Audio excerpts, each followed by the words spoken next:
Hello, everyone. Hi. Wait a minute. There are several things I probably ought to resolve around me right now. One of them is to put off that fan. Done that. Take a drink of green juice. Wait a minute. Let me get my large face up. Hello, everyone. Hello. Hi. Framing's a bit weird. Some green juice. Thanks, Dina. Don't let anyone tell you green juice has to be disgusting. This is not disgusting. It's absolutely delicious. I don't know why people think green juice has to be bad. It's probably because it's got loads of apple juice in it. My windows are very, very wide open, and I might need to sort that out. But anyway, you can all update me with the noise if it's too much. Yes, let's do this thing. We're gonna hammer. I'm gonna not waffle, even though I've already started by waffling. What I'm going to do is crack on. What's the first thing we're going to do is it's slow down for a second and talk about COVID. Here we go. The COVID numbers. So last week, I think there are a few people that are taken aback by the way I worded myself last week while I was looking at this. So I need to be clearer for those who listen. I don't think that I was essentially speaking about the fact that if everything else is open, things are a bit upside down. We should not be rushing to reopen things at any cost. Absolutely not. I suppose what I was saying last time was, firstly, that the DFT's advice remains pretty outdated based on what actually works. What actually impacts on COVID spread. All the train operating companies going around and cleaning surfaces is pointless. That's not how COVID spreads. It's just a waste of money. And actually, it's increasing exposure of key workers to actually catching the virus by being in and amongst people. So don't do that. Secondly, the government, in true this government style, zero joined up thinking, that they need to be, if they are going to open up certain levels, they need to coordinate transport with that. So that's kind of so I did a bit of a thread on Twitter to kind of respond to someone was not too happy about my what I kind of said last time looking at these numbers. So hopefully that's cleared it up. I'm not suggesting I think I was politely compared to being a anti-masker or an anti-vaxxer or something, which is a bit extreme. I think hopefully everyone on here knows kind of where I stand on this stuff. What I do want to do is just have a look at the actual numbers. So, as you can see, the numbers, the rail ridership numbers continue to rise quite nicely. There's the kind of the continual bump that you get with the predicted numbers, which is not, that's just a weird artifacting of the way that the data comes in. But the actual confirmed, the thick line blue data there, you can see it's climbing. Still not, I think we are actually at 50%. So we've reached 50% of pre-COVID ridership. And given that we've not actually come out of full lockdown yet, it's not too bad. I don't know if I said this. Did I say this in the stream last time? Or I think, yeah. So the feedback coming from the train operating companies and from some of the various ticketing websites is that we are very much reaching the limit of rail capacity now, of available capacity. So either government acknowledges that and says, but that's just how it's going to have to be. But given that everything else is opening up, either we pull away from opening other things up, or we need to, as I said last time, we need to, reduce some of those social distancing limitations to allow more rail capacity. The reason I say that is because we're at a critical point now where given that other things are opening up, people are making decisions about how they're going to travel around. And if we don't have public transport there for people to take, they're going to choose to not take public transport, and that behaviour will immediately embed. They'll just drive everywhere, and we're going to end up with a car-centric, car-focused recovery, which is nothing short of a calamity. So that's kind of that was the point I was making last time. Chris Jackson points out that no UK government of any persuasion has been noted for joined up thinking. Yeah, to be fair, that's absolutely right. There's no arguments with that. Not for a very long time, anyway. Mike Wooldridge, any thoughts on how near we are to hitting an artificial cap based on compulsory reservations, capacity limits for the long distance talks? We're at them now. As my understanding is that all of the long distance operators are reaching that cap. LNER undoubtedly is. I don't know so much about some of the other. TP is, to my mind, very much is. Yes. Very much. Those long distance services are reaching capacity already. Josephine, glad it's becoming better known that touch contact is not how COVID spreads. Yeah, that's kind of an important thing for anyone who's not familiar with that. Give it a bit of a Google. There's a lot of decent kind of peer-reviewed research now, and it's been accepted into the WHO, kind of finally accepted into their kind of broad COVID guidelines, that it's not a touch, it's not a surface contact based, it's an aerosol based spreading mechanism. There's plenty of reading out there. People who actually know what they're talking about, who aren't me, can point you in the right direction for stuff to read. Anyway, so hopefully that clears that up. Apologies if I upset people, and obviously there are other things that we need to think about in relation to reducing to reducing those limitations on travel. The social distance thing is that it can't be a big bang, because there are a lot of people who quite rightly have anxiety about returning to public transport, and if that return isn't particularly staged, well, to be honest, the trouble is it's a bit too late, because it's now as full as it can possibly be given current social distancing guidelines. So it's a bit of a tricky one, really. There's no easy answer, but to my mind, I think if public transport continues to be as restricted as it is at this point, with everything else opening up to full blast, we're going to end up with people driving everywhere. We're going to end up with people making the wrong transport choices, and then those behaviours will embed, and we'll be in a really bad way. Because more car drivers means, bearing in mind that 25,000 people are killed or seriously injured on Britain's roads every year, we will be reaching that's not an insignificant number to be considering. If we're having more people driving, that means more accidents. So there's a balance to be struck here. People might tweet me again saying they're just as horrified this week as they were last week. Well, I hope not. I hope you understand that I very much, we need to ensure that vulnerable people continue to be protected from COVID, and that the risks are minimised as much as possible. But anyway, I've said things. Here's the data. And just to show you the broad picture, we're now at a higher point of rail usage. Oh, actually, I haven't talked about the others. Bus has climbed very dramatically, which is quite interesting, right up to 80% in the last sort of measure. So I'm interested to see how that trend continues. You can see here, 80%-ish. It's not bad, is it? Cycling has dropped, but that's partly because of the rolling average, so it won't be quite that extreme. It's because I have a weekly rolling average. It is a weekly rolling average, so that'll drop away again. Road vehicles, if you ignore the spikes, it's just continued the whole year. It's just been a steady climb, and by the look of it, we are very much back up to 100% of road traffic pre-COVID levels. Even if the actual traffic flows are slightly different, overall the percentage, in terms of overall transport usage, we're back up 100%. So I hope that's all clear. I hope that clears up my stance, and if not, then I laid it out quite clearly in the Twitter thread about what I think about returning to transport. So, right, let's move on, because we're already 8 minutes in, and I've not talked about the thing we're supposed to be talking about. That's the overall trends. You've sort of seen these. I think you can see that we're higher than we ever have been, and it's kind of interesting. It is interesting to look at those overall trends. Anyway, I need to make the blue a bit brighter, don't I? Because it's not exactly easy to spot and see. Right, the news. One news item, only one news item, which is the Birmingham Clear Air Zone has gone live-ish. It's not quite. They've done their big launch. But actually, the big launch doesn't tie in with the fact that I think they're not charging anyone for 2 weeks, so it kind of actually is launching in 2 weeks. To those who've been who's sending me, I've been getting Sophie Drake. Thanks for your comm stuff through about it. I have been paying attention to them, and there's some really nice videos about the Clear Air Zone that are well worth having a look at. If you go and have a look at it, the reason I put this up as a news thing for RailNatter is, well, obviously it's relevant to transport, but also a thing I've been talking about a lot in relation to HGVs and goods traffic and freight movement around the rail network, which I know we need to do some more freight stuff on RailNatter. I'd love to get Maggie Simpson on, actually.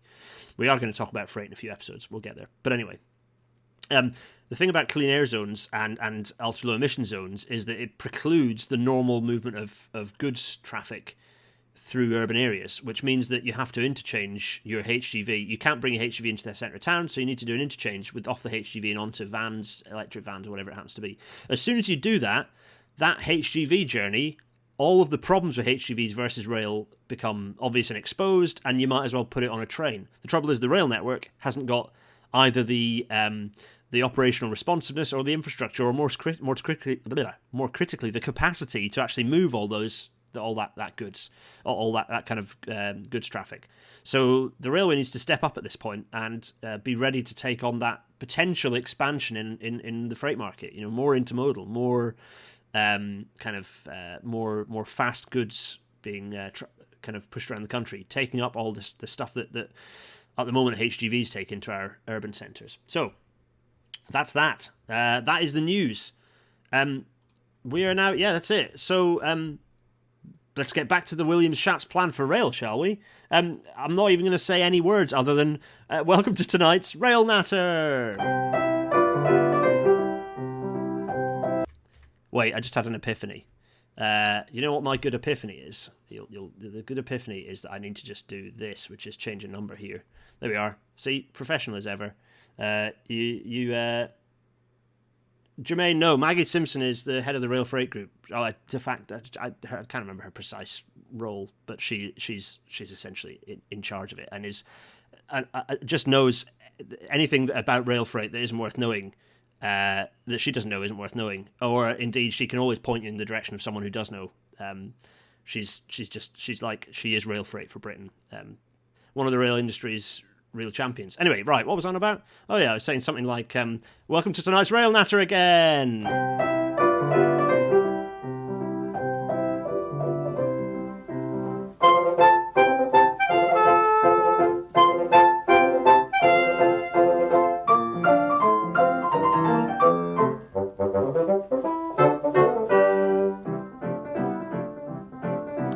The Institute 225 fading out. Actually, I should have put a news piece in about the fact that Pacers are increasing their journey towards not existing anywhere, because they've just come off in Wales, haven't they?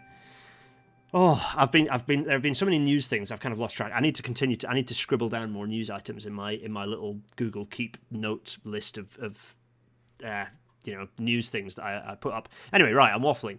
Let's get my miniaturized face up. Hello, everyone. I'm going to drink some more green juice.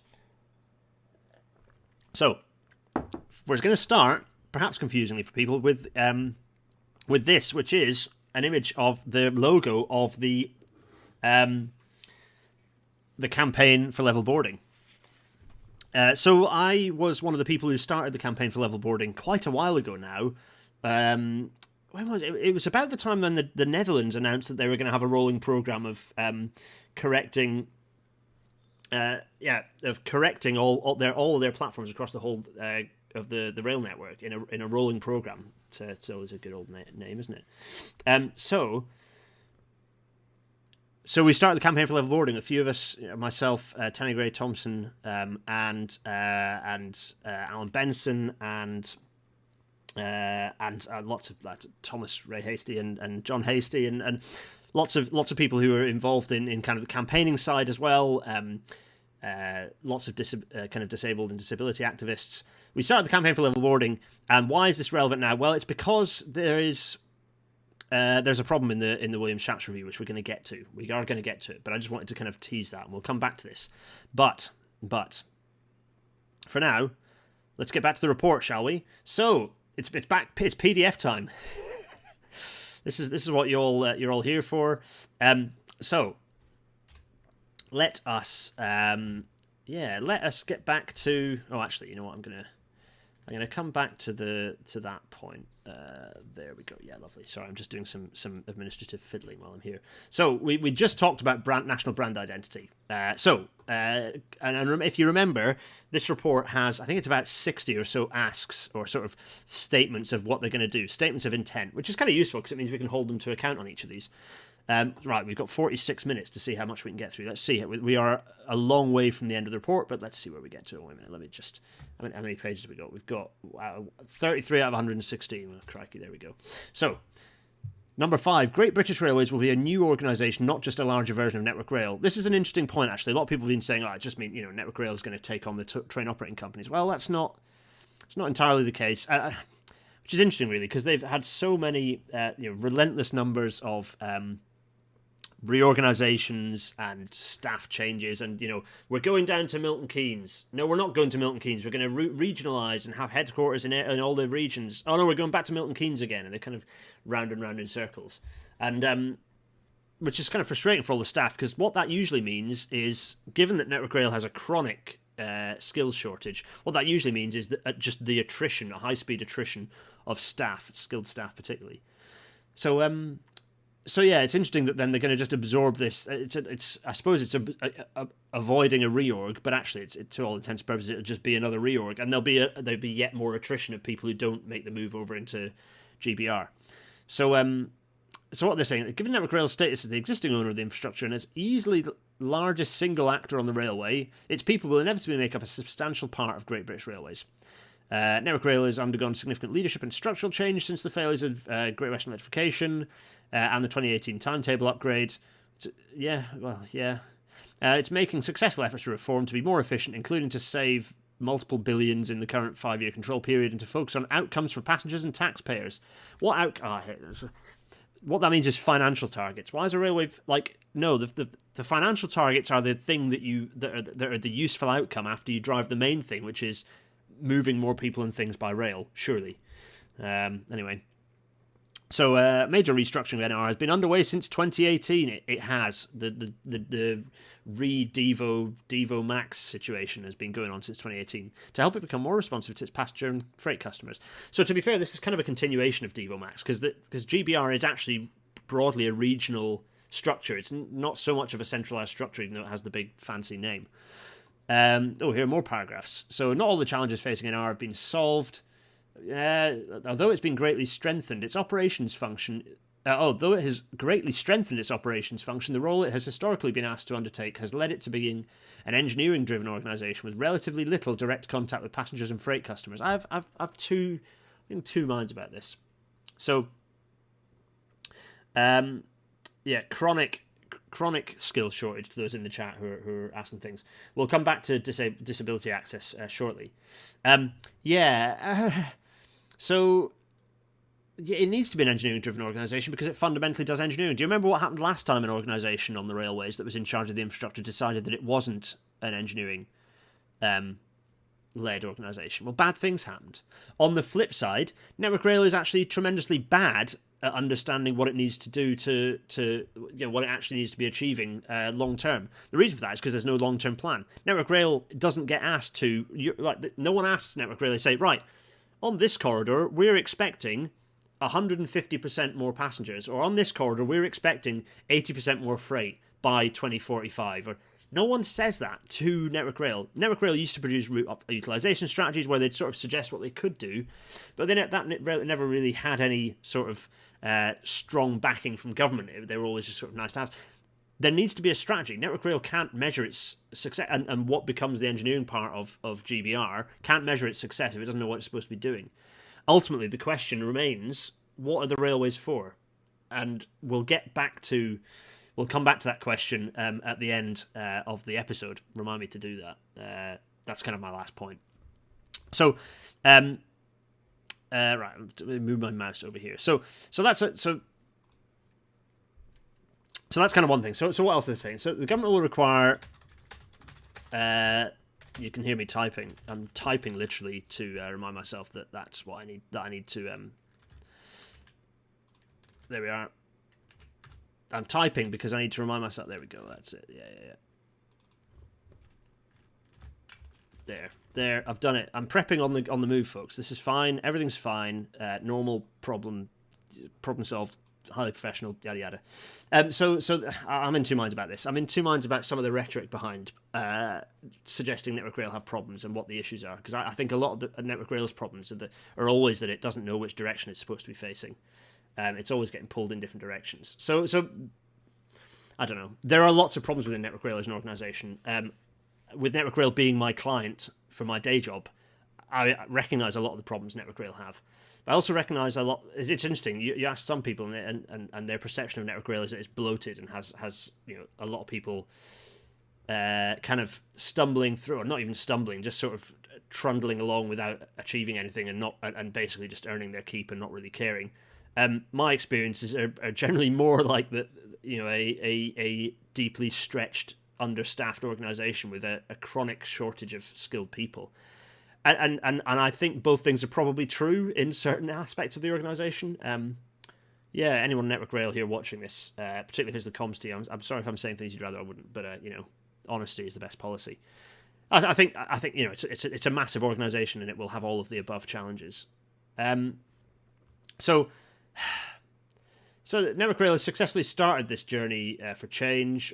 Culture grew directly out of the incentives set by the rail system and successive governments for the organisation. Yeah, so there's an acknowledgement that some of the incentivisation of what Network Rail should be, some of the inputs that shape the organisation weren't necessarily the most productive, useful outcomes. So there are now our journey of change, helping to deliver government's vision for a rail network. This vision for a rail network that always puts passengers and freight customers first is the most stupid sentence. Of course they're putting rail passengers and freight customers first. What else are they going to be doing? It's just not... It's such a nonsense phrase. It's like, what does that mean? No, do you mean increasing capacity for passengers and freight? If you mean that, okay, well, explain such. But just generically saying... put passengers first. Well, of course we're putting passengers first. That's the whole point. Anyway, sorry, that's a bit of a bugbear of mine. Chris Jackson, by the way, good to have you along, Chris. Your insights are always valuable. Actually, you've made a point. Do the operators not feed that into the strategic industry business case that informs the H loss, but NR then doesn't get tasked to do it? Yeah, well, this is true, Chris. Yeah, you're absolutely right. Ask Chris things, people. If you want a good technical but also broad policy understanding of the railways, Chris has it in spades. The government will require that GBR be a new organisation, not bound by the cultures or approaches of Network Rail. Well, that's easier said than done because cultures come from people, not from necessarily from organisational structures. There's a real opportunity to bring greater diversity into the sector to enable it to better represent the communities it serves. Yes, but I'd say that Lorraine, who is in charge of this for Network Rail, is fantastic, and she was making changes, and I'd say Network Rail were leading the industry in terms of diversity, frankly. So actually, that's something you do want to bring along with Network Rail. I'd argue quite vigorously. Further stuff about this in Chapter 8. GBR will need to include meaningful numbers of people in middle and senior management roles with substantial experience outside Network Rail. That's a scary sentence. That was lots of people who don't know anything about railways are going to be brought in. Well, that can be useful sometimes, but also it can be a massive curse. So I don't know how I feel about that. The best railway managers that I know in the rail industry, the David Horns, the Rob Warrens, the Alex Hineses, the Diane Crowthers, are railway people. So I don't buy the idea that the best managers are people, or there is huge, amazing, untapped value in getting people who aren't railway people into the railway. It's a hugely complicated system, and if you don't understand it, you often make stupid decisions. At the same time, that doesn't mean that it's not there. It doesn't mean that there isn't also usefulness in getting people involved. But the idea that that's a panacea is misplaced, frankly. Including in some cases from outside rail and transport industry altogether, more people with retail and customer relationship experience, sure. Increasing numbers of Network Rail's managers do have this experience, and many other staff across it and other organisations such as RDG have indispensable skills that would be vital to future successful railways. Yep, sure. There's an array of rail-specific skills. I'm talking this through, by the way. The reason I'm going through these paragraphs is because it's skills and people focus, which for me is some of the really important stuff. Some of the admin stuff we're going to gloss over because it's just not very interesting. There'll be loads of stuff about contracts that we'll just kind of glissade through without much care. Because frankly, it's not particularly relevant, and actually it'll be subject to dramatic change when it starts becoming a reality anyway. So fine. This is an important sentence. There is an array of rail-specific skills that must be retained in the new organisation, such as the signallers whose skills ensure that the network can operate safely and efficiently day in, day out. Good, fine. GBR will also be given a demanding new set of obligations and accountabilities described below to ensure that it operates in the interests of customers and taxpayers. So we're now into the accountability section. So number 6, Great British Railways will be given a binding mandate to have as its primary focus serving the interests of passengers, freight customers, and taxpayers, and growing rail usage. So I was about to get angry, but then they have put in a statement, growing rail usage. That's a bit of a pointing in the right direction situation there.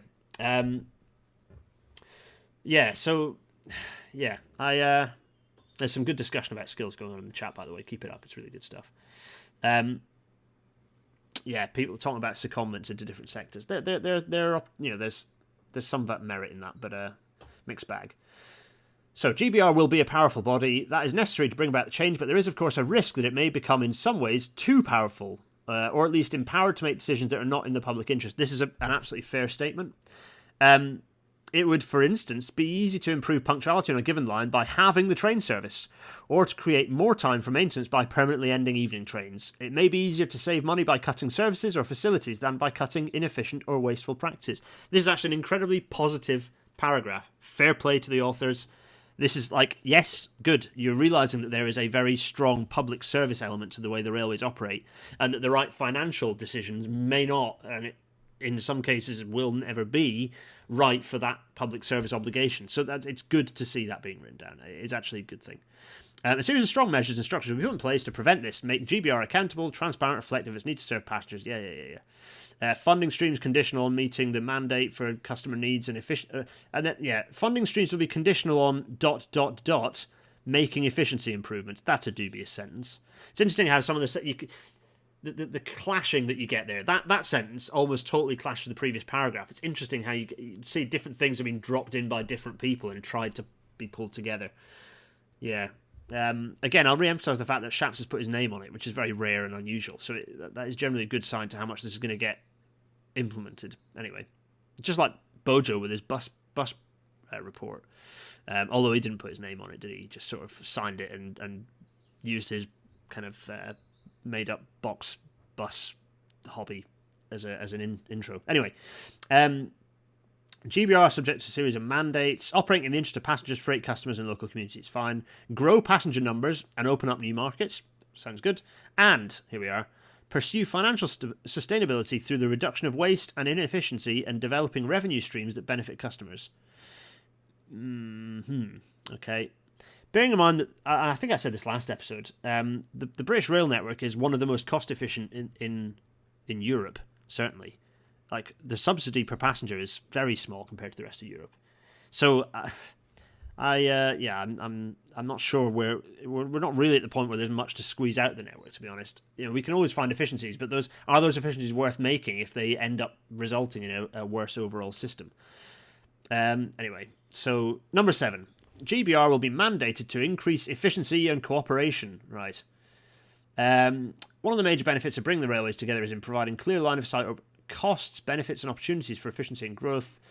GBR will be able to make substantial net savings without detriment to service or fare levels by reducing duplication, interface costs, and complexity. Yeah, I absolutely agree with that.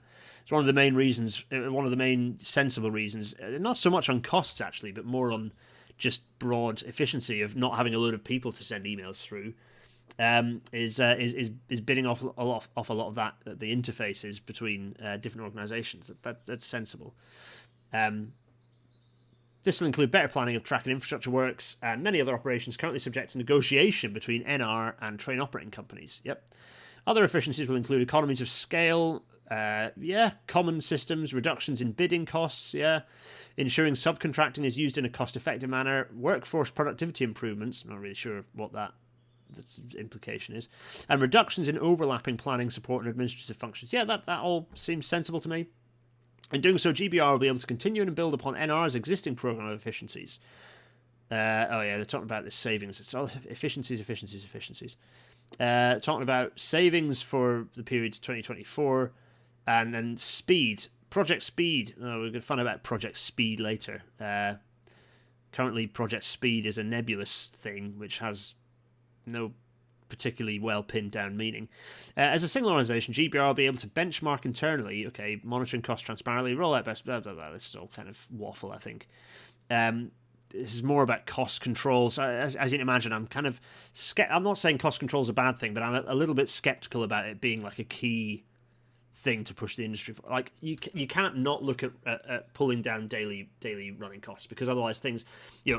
capital expenditure is one thing. That I don't care so much about, but daily spend is actually really important, because if you don't have a sustainable system, it's actually an indicator of ill health in other elements. If you've got escalating daily costs that are not kind of commensurate with the service provision, it's actually generally an indication of an unhealthy sector. So it's not necessarily a bad idea to push cost efficiency, or at least cost control and transparency of cost spending. But given the people who are writing this report and those who signed off on it, there's an element of Yeah, there's an element of slight skepticism in me from that, and yeah, people pointing out workforce productivity improvements means headcount reduction. Yeah, I agree with some trepidation on that front.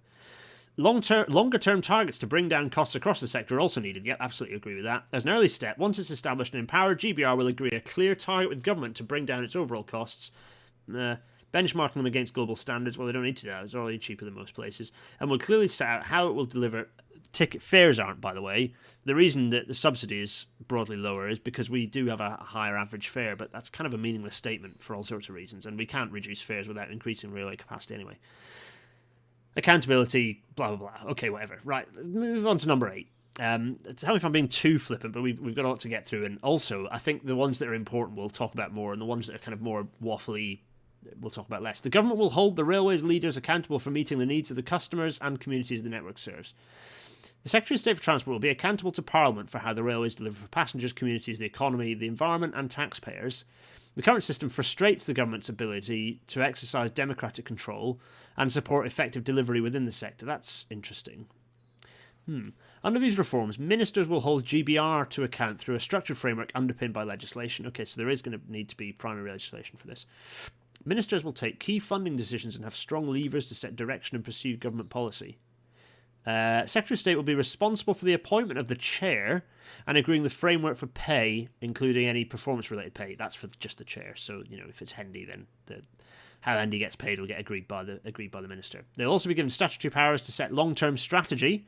Statutory powers for long-term strategy that's an interesting one. That's good to me. And have powers to issue guidance and mandatory directions to GBR on any matter at any time, creating a relationship between ministers and GBR akin to the one shared by the Mayor of London and Transport for London. Yeah, that's kind of that seemed to me the analogy they were making there. So yeah, the mayor. So the mayor speaks to so Sadiq Khan speaks to Andy Byford, or in the past Bojo spoke to Sir Peter Hendy. That relationship was actually that broadly allowed a strategic. The mayor talks about what the mayor wants. The mayor gets their branding on things, but actually, TfL are allowed to think about things pretty long term into the future, and in a way that, and in fact, in my piece saying HS2 will fail without joined up thinking and a long term plan, it's on Medium. Then we, I said HS2 will fail if there isn't a long term plan. Within that, I cited TfL's long term strategy. So yeah, it's interesting, particularly given that. Oh yeah, I didn't put the TfL settlement thing and the driverless trains nonsense in the news, did I? I'm writing a piece for Rail about it. I'll do an update when I finish writing the piece, because I'll get my head around how bonkers the suggestion is. Anyway, it's for another discussion, isn't it? I think I did it in the previous news article about driverless trains, because it came up, I think, a while back. Anyway, so that sounds sensible enough. So that's sort of the There's a risk it gets too cozy, of course, but yeah, it seems sensible enough, I think. These strong statutory and administrative controls from ministers are vital to ensuring that government can secure benefits for the country. They'll play a critical role in focusing Great British Railways on value for taxpayers. Power value again, blah, blah, blah. For instance, by ensuring that incentives exist to look beyond engineering outcomes or short-term financial targets. I don't think anyone just looks at engineering outcomes for the sake of it, necessarily. I don't know.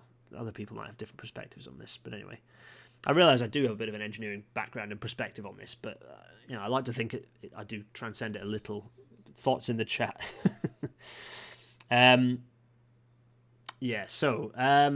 Parliament will continue to hold ministers to account for these key strategic functions. However, unlike in today's fragmented system, Parliament will also be able to hold a single leadership team responsible for rail planning and operations. Yeah, that does make sense.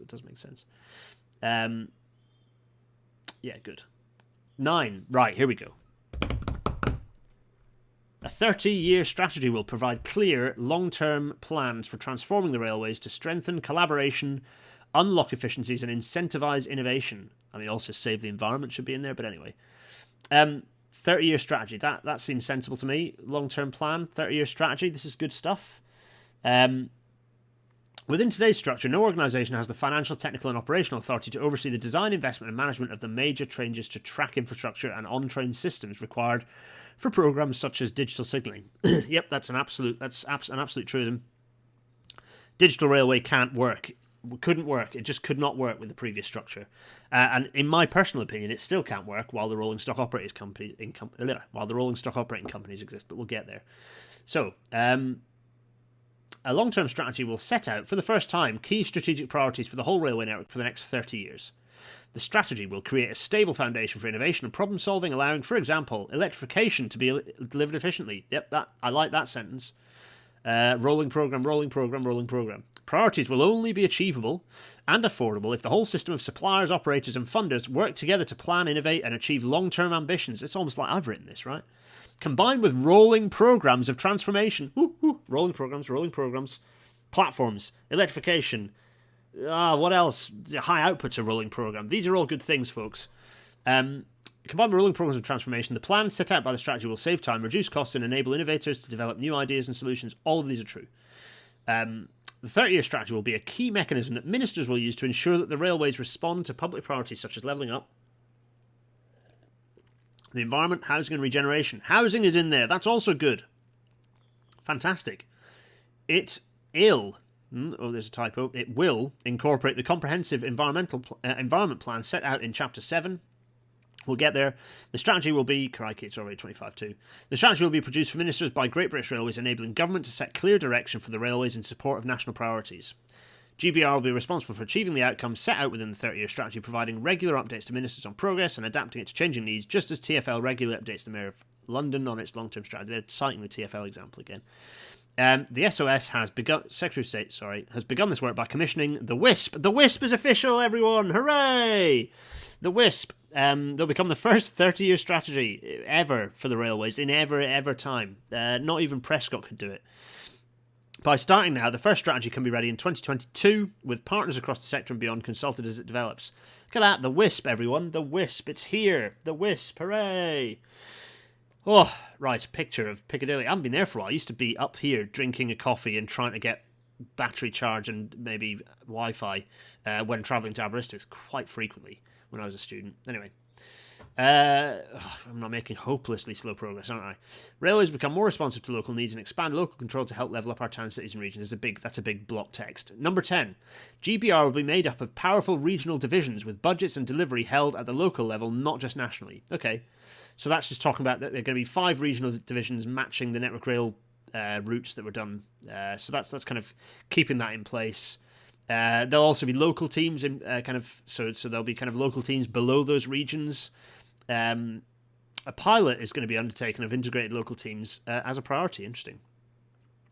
These changes are designed to be adaptable and flexible. Regional boundaries and their integrated local teams will be able to evolve over time as the rail network changes. That sounds sensible. You don't want to lock something like this in. For example, a new regional railway across northern England may be beneficial once Northern Powerhouse Rail transforms travel between major towns and cities across the Pennines. Basically, they're saying that actually splitting across the Pennines might cease to make sense. You might want to map it more like the TfN map shape. Now, where have I heard that before?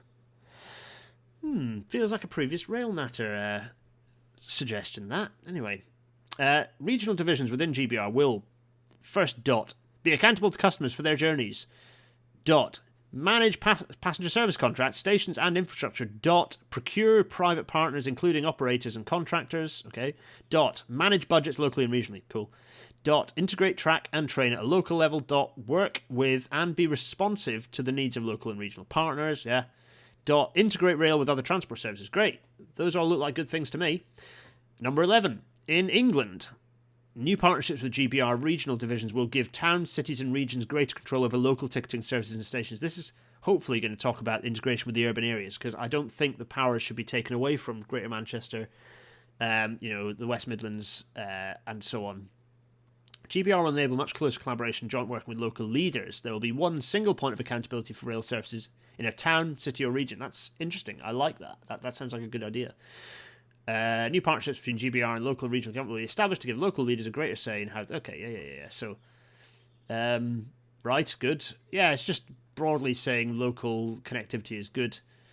Depending on the needs and capacities of different places, partnerships will include the ability for local leaders to integrate ticketing and fares with other local transport services. That's really powerful. So that's really important. The ability to have fares across different public transport systems. So, bus and rail and tram and whatever it is. That's really good. And again, housing's mentioned. To achieve local transport and housing priorities more effectively than today. Yeah, using funds raised locally. Well, sure, but also Central government also needs to get involved, folks. GBR cannot be an excuse to reduce central government funding on the railways. Come on now. Not without devolving funding powers and tax raising powers to the regions and local areas.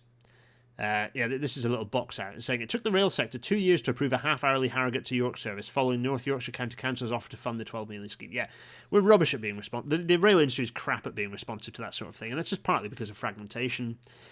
Partly because of Network Rail don't have interests to the way they're incentivized. Network Rail don't have interests necessarily to achieve more of that sort of thing. That they don't want to increasing capacity is not necessarily beneficial to Network Rail in its current guise. So it's fair enough that gets updated.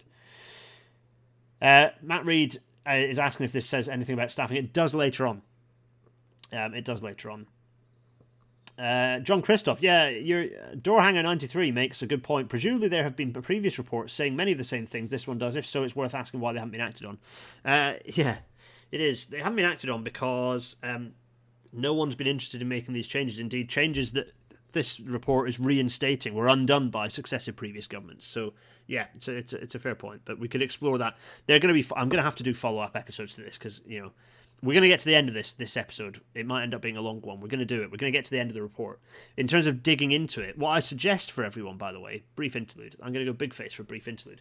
What I suggest to everyone is is that once I've gone through this report, you might have your own thoughts, you might have your own queries. Send them over my way, tweet them over my way, or go into the Discord and put them in as suggestions if you're a Patreon person, or just even chuck them in my direction, at me in. And we'll maybe pick out, I'll collect up some of those themes, and we'll maybe pick them out and discuss them in a more old-fashioned rail nattery sort of way, where all of us can be kind of, I'll maybe just have a few slides, and we'll actually have that open discussion. Because I think there's a lot of stuff that, I'm not paying much attention to the chat because I've got to try and hammer through this thing. And actually, there's a lot of really interesting discussion going on, a lot of people's thoughts. So I think it'd be good I might do it by chapter, maybe, we can pick out, but I think through the whole, for the rest of the year, and it'll come up and up again, while RailNet are still weekly, we've got plenty of hours to ourselves to kind of chat through some of this stuff. So my recommendation is if you've got stuff you want to discuss, scribble it down or tweet me, and generally chuck thoughts in my direction, and we'll I'm shaking up my green juice, and we'll discuss it in future rail matters, because I think it's interesting to have that. I'm kind of missing chatting with you all about it. Continue to at me in if there is something particularly relevant you want to chuck in. John Christoph is saying he's getting familiar vibes from previous reports about other things. Oh, Columbia, the Columbia shuttle disaster. Yeah, Columbia having ignored Challenger outcomes. We're talking about shuttles, everyone. Go watch the shuttle episode after this. It's fantastic. Anyway, right. Rail Natter, by the way. We did shuttles. We did a space shuttle episode. Do you remember that? Anyway, right. Enough of me waffling. Let's get back to this report.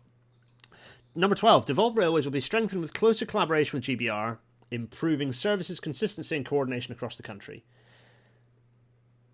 This is interesting. Devolved Railways will be strengthened.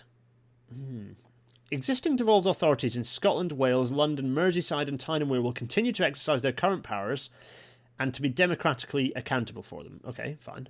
They will continue to award contracts and set fares on their services, for instance. As now, devolved rail authorities will need to work together in partnership with GBR. Yep.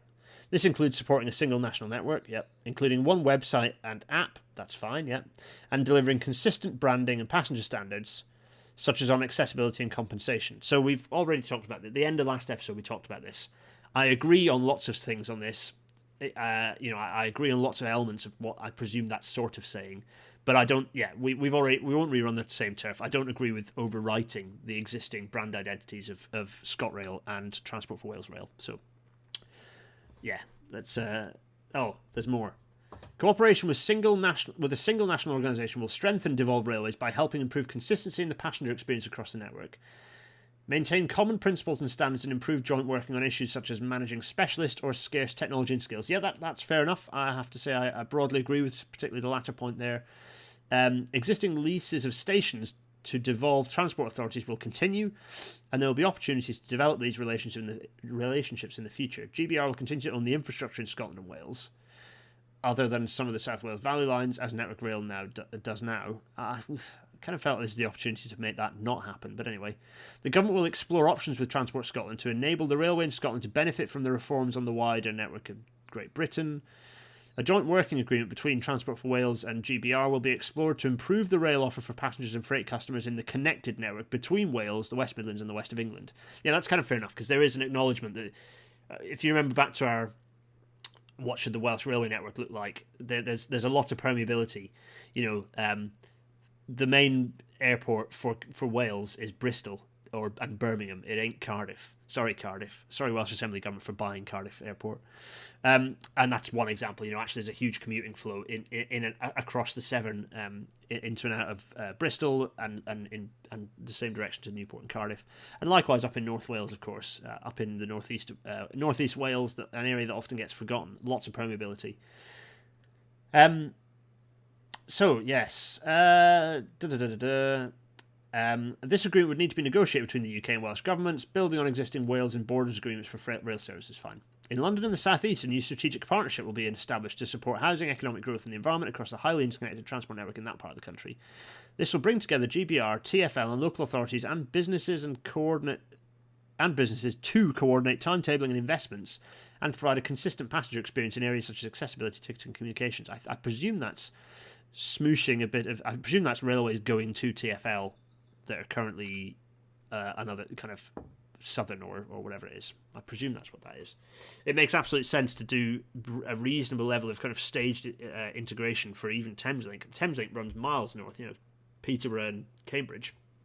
So it doesn't make sense for that to be TfL owned, but it does make sense for the bit in the middle to be TfL branded, or almost like a bit of a hybrid. So anyway, let's not dwell on that. More to chat about there, I think. So, where are we? What am I waffling on about? Natasha Parry asks, has there been any indication as to how they're going to divide this up regionally? Is something similar to now, just with concessions, or the return of something like Intercity and NSE? Yeah, that's a really good question, Natasha. And I think maybe that a little bit it comes back to number 10, which is... Actually, maybe I can get a picture of the... let me do this. Network Rail Regions. Let's do that. That's the picture I want. Marvellous. Yes. I need a nice high-res picture. Thank you. I'm going to get... No. Can I get this? Oh, no, that's not... Oh. I need to sign into Rail Business UK to get... I'm signed in. Anyway. Oh. That's it. There we go. That's what I want. Good. Let me drag this over here and then do this. F11. And do this. This is what the regions look like at the moment. Is that right? Actually, is that right? No, that's not... no, that isn't right anymore. Oh, golly. That was a success, wasn't it? This is the one I want. 1, 2, 3, 4, 5. Oh, yeah, that's it. That's YouTube. Oh, my goodness me. I'd never do stuff on the hoof. It doesn't work, does it? Open image in new tab. There we go. Let me close this off. Get rid of this. And then drag this over here, and that'll hopefully... just ignore Alan Spence up in the corner there, who's... Hi, Alan. Anyway, these are the... So you've got kind of Eastern, you've got LNW, you've got Wales and Western, you've got Southern, and you've got Scotland. That's the 5. 1, 2, 3, 4, 5 routes and regions. Does that make sense? Does that kind of... Yeah. So basically, the new mapping is going to... So the new franchise is going to broadly... And the idea was that these routes and sub-routes, the routes and regions, the regions and then the sub-routes, align with the train operating companies broadly. So I think that's the kind of structure we're going to have. Anyway, thanks, Alan. I don't quite know why this was a YouTube thing, but anyway, pleasure to have you on board, Alan Spence, for this show. Anyway, what was I waffling on about? Good question, Natasha. Hopefully that's kind of covered you in my roundabout way. So here we go. Number 13. Community rail partnerships will be empowered to strengthen rail's social and economic impact. So this, I've always been in two minds about that. The community rail partnerships do all sorts of great stuff, but also it kind of feels like exploiting volunteer labour to do a thing that ought to be paid. So I'm always in two minds. I need to get the community rail folks on, because they do a lot of fantastic stuff, and a lot of my friends and colleagues in the rail industry support or indeed are part of community rail partnerships. But there's always a niggling feeling inside me going, kind of feels like everyone involved in this should be getting paid to run the railway, and because they're doing a public service and contributing to the success of the railway. Anyway, Chris Jackson's reassuring me that I'm putting this up and it's correct. Thanks, Chris. Your reassurance is very helpful. Community rail partnerships will be empowered to strengthen rail's social and economic impact. Okay, fine. Number 14, station management will be integrated within GBR to improve accountability for long-term investment in stations. Okay, yeah. Today, almost all stations on the network are owned by Network Rail, but all bar 20 of the biggest are managed by the train operators. This has created a fragmented system in which many stations are not managed effectively for the long term. Their potential as assets to the community are not fully realised and commercial opportunities are missed. I mean, to be honest, even the commercial opportunities are missed thing I can kind of relate to. I don't think that's wrong. Having done work on stations for mostly gauge clearance and sat in meetings where where Network Rail and the leasehold, like the train operating company, asset manager, and they're all sort of pulling in different directions, have different needs and wants, and it's just a mess, a real mess. So for that to be kind of got rid of would be good. And obviously, unified branding in all stations outside of Wales and Scotland. The master plan at Watford Junction includes better walking routes, a new bus station, easy navigation, and new offices and many new homes. Yes, good. Lovely. Dedicated station management teams will be created. Stations are important, so I will read through this paragraph. Within regional divisions of GBR to manage stations, land, and assets. It's talking about long-term decision-making, accountability. They'll focus on building an understanding of the condition and potential of stations, before developing master plans for renewal where needed. Yeah, I like the idea of there being a group that champions an individual station. I think that's good. This all sounds like new staff to me. Like, it kind of sounds like, unless they have teams that do multiple stations, it kind of sounds like more staff needing to be employed, not fewer. But anyway, number 15. Opportunities to better unlock housing, local economic growth, and social value be explored. Okay, that's really good. Housing. The idea of unlocking housing and, local economic growth, whatever. But social value. Housing and social value, that is really important. I think that's a really good thing. Real opportunities for the railways to do more to support local economic growth. Such as encouraging and supporting small independent retailers on the rail estate. Well, given that the government pushed Network Rail to sell off all its railway arches, it's a bit hypocritical to come up with that. But anyway, so reusing existing rail buildings for services such as training, community hubs and education. Yeah, these are all good things, such as Network Rail has done already in Bolton. Could reduce costs for the voluntary sector and improve services for local residents. All really good stuff there. I like that. I like that a lot. Good. So, yeah, we can drill into that maybe a bit more. Right, we've got a nice shiny graphic. New offer for towns, cities, regions and nations. Better engagement, devolved railways, partnerships, and community rail partnerships. These are just some graphics. I don't know what they really are talking about, but it looks very nice, and it's the sort of thing that I could, turn into an image in a Twitter thread or something. There we go. Best practice such as that demonstrated by the work of the Leeds Morecambe Community Rail Partnership with Northern Trains to improve facilities for those with invisible disabilities, and training staff and volunteers as dementia friends will be supported more widely across the network and incentivised within passenger service contracts. Cool, I like that. 16. Transport Focus will be reformed to become a passenger champion, advising the Secretary of State on passenger priorities. Two minds about that. At the moment, Transport Focus feels quite autonomous in a good way and independent in a way that it can say mean things to government. If it becomes too close to government, it might stop saying the mean things, which isn't good. You need to have mean things. You need to have the ability to say mean things because home truths are important. Chris Jackson, you're absolutely right. It has been great to see the Railway Heritage Trust repurposing stations for community use in recent years. Yeah, seeing Andy Savage and the team doing some fantastic stuff there. Sorry, I digress. So mixed feelings about that on Transport Focus. Number 17, performance and efficiency will be independently scrutinised by the statutory regulator, the Office of Rail and Road. So the ORR are going to have, it says significant change. I'm not sure it will be significant change. There'll be some changes, but broadly, it'll just be them doing the job that they were kind of supposed to do, but never quite did as the ORR. Interesting. So there's a little paragraphs about the ORR, but to be honest, it's not hugely interesting. I don't think it represents much obvious change that will make any difference to any of us. And number 18, this is an important one. Current safety and security roles will remain in place across the rail network. A consultation will be undertaken to ensure safety roles, rules and standards are appropriate for the future. Okay, there's two parts to that. Number 1, good. The RSSB and others will stay doing what they do. Number 2, to ensure safety roles, rules and standards are appropriate for the future. As long as that doesn't end up being another one of these scapegoating standard situations. Okay, fine. There'll be no immediate changes to safety and standards roles across the sector, including those of the OR, the RSSB, the RAIB, and the BTP. Good. This is not the time to change those safety critical roles. Should not be thrown up in the air and tossed around with. They should always be very, very incremental. Unless something horrible has gone wrong, it should be incremental, because that way you make sure you don't screw up things that are well established. Safety isn't a thing that you play with. It's not a thing that you just toss around for political gain. It's something that you grow and nurture and are very careful with to make sure that the right behaviours are in place and the right attitudes and the right trajectories of safety continue. So fine. So on that consultation thing, we've got a little paragraph here saying, consultation will be undertaken with the sector in due course and opportunities to optimise the approach to safety under the new system. Okay, the output of this consultation may result in future changes to roles and accountabilities, and the government will work closely with partners as part of this consultation. Okay, so it doesn't seem too hot on the meaning radical change. It kind of looks like, is the RSSB right? Do we incorporate that within? Okay, I think it's not unreasonable to look at how that works and whether that needs to evolve. I think that's fair enough. So maybe that's not such a bad thing then, as long as it doesn't end up as a chance to just sort of skimp on standards. That, remember, standards are just the way we record learning for best practice and safety.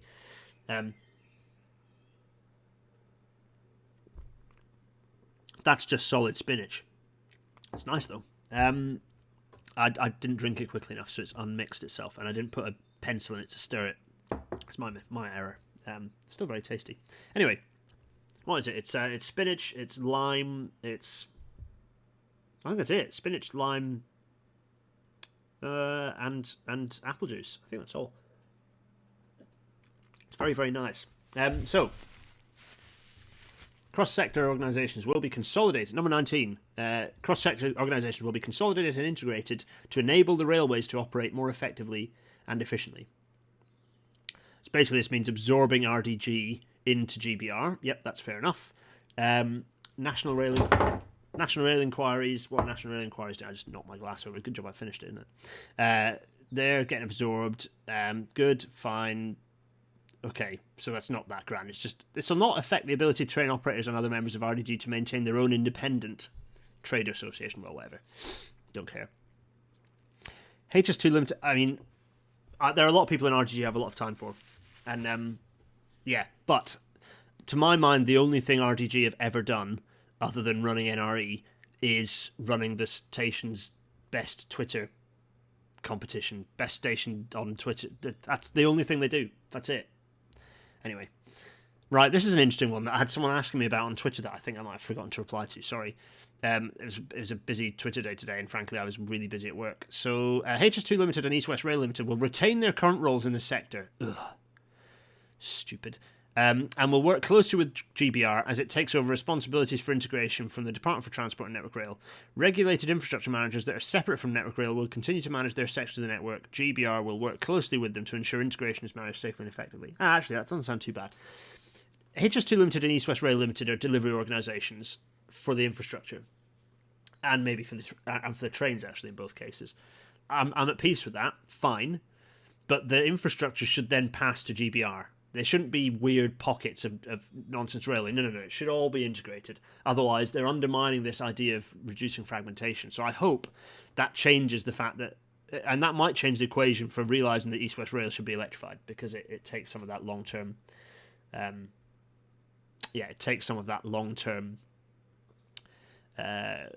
financial balancing, and hopefully it means that equation alters. Chris Jackson points out that GBR will absorb the Association of Train Operating Company functions from RDG. So all the ticketing, all the back-end stuff that makes the railway ticketing system work, it'll all become RDG. So that's all. That's this bit. The collaboration across the sector during the pandemic, including with trade unions, has shown the benefit of having a cross-sector forum for discussing the big challenges and opportunities facing the railway. Absolutely. The government will work with leaders from across the sector to develop an ongoing independent advisory body to consider issues such as skills, training, leadership and technology. It doesn't sound like a bad idea so long as it doesn't become a talking shop.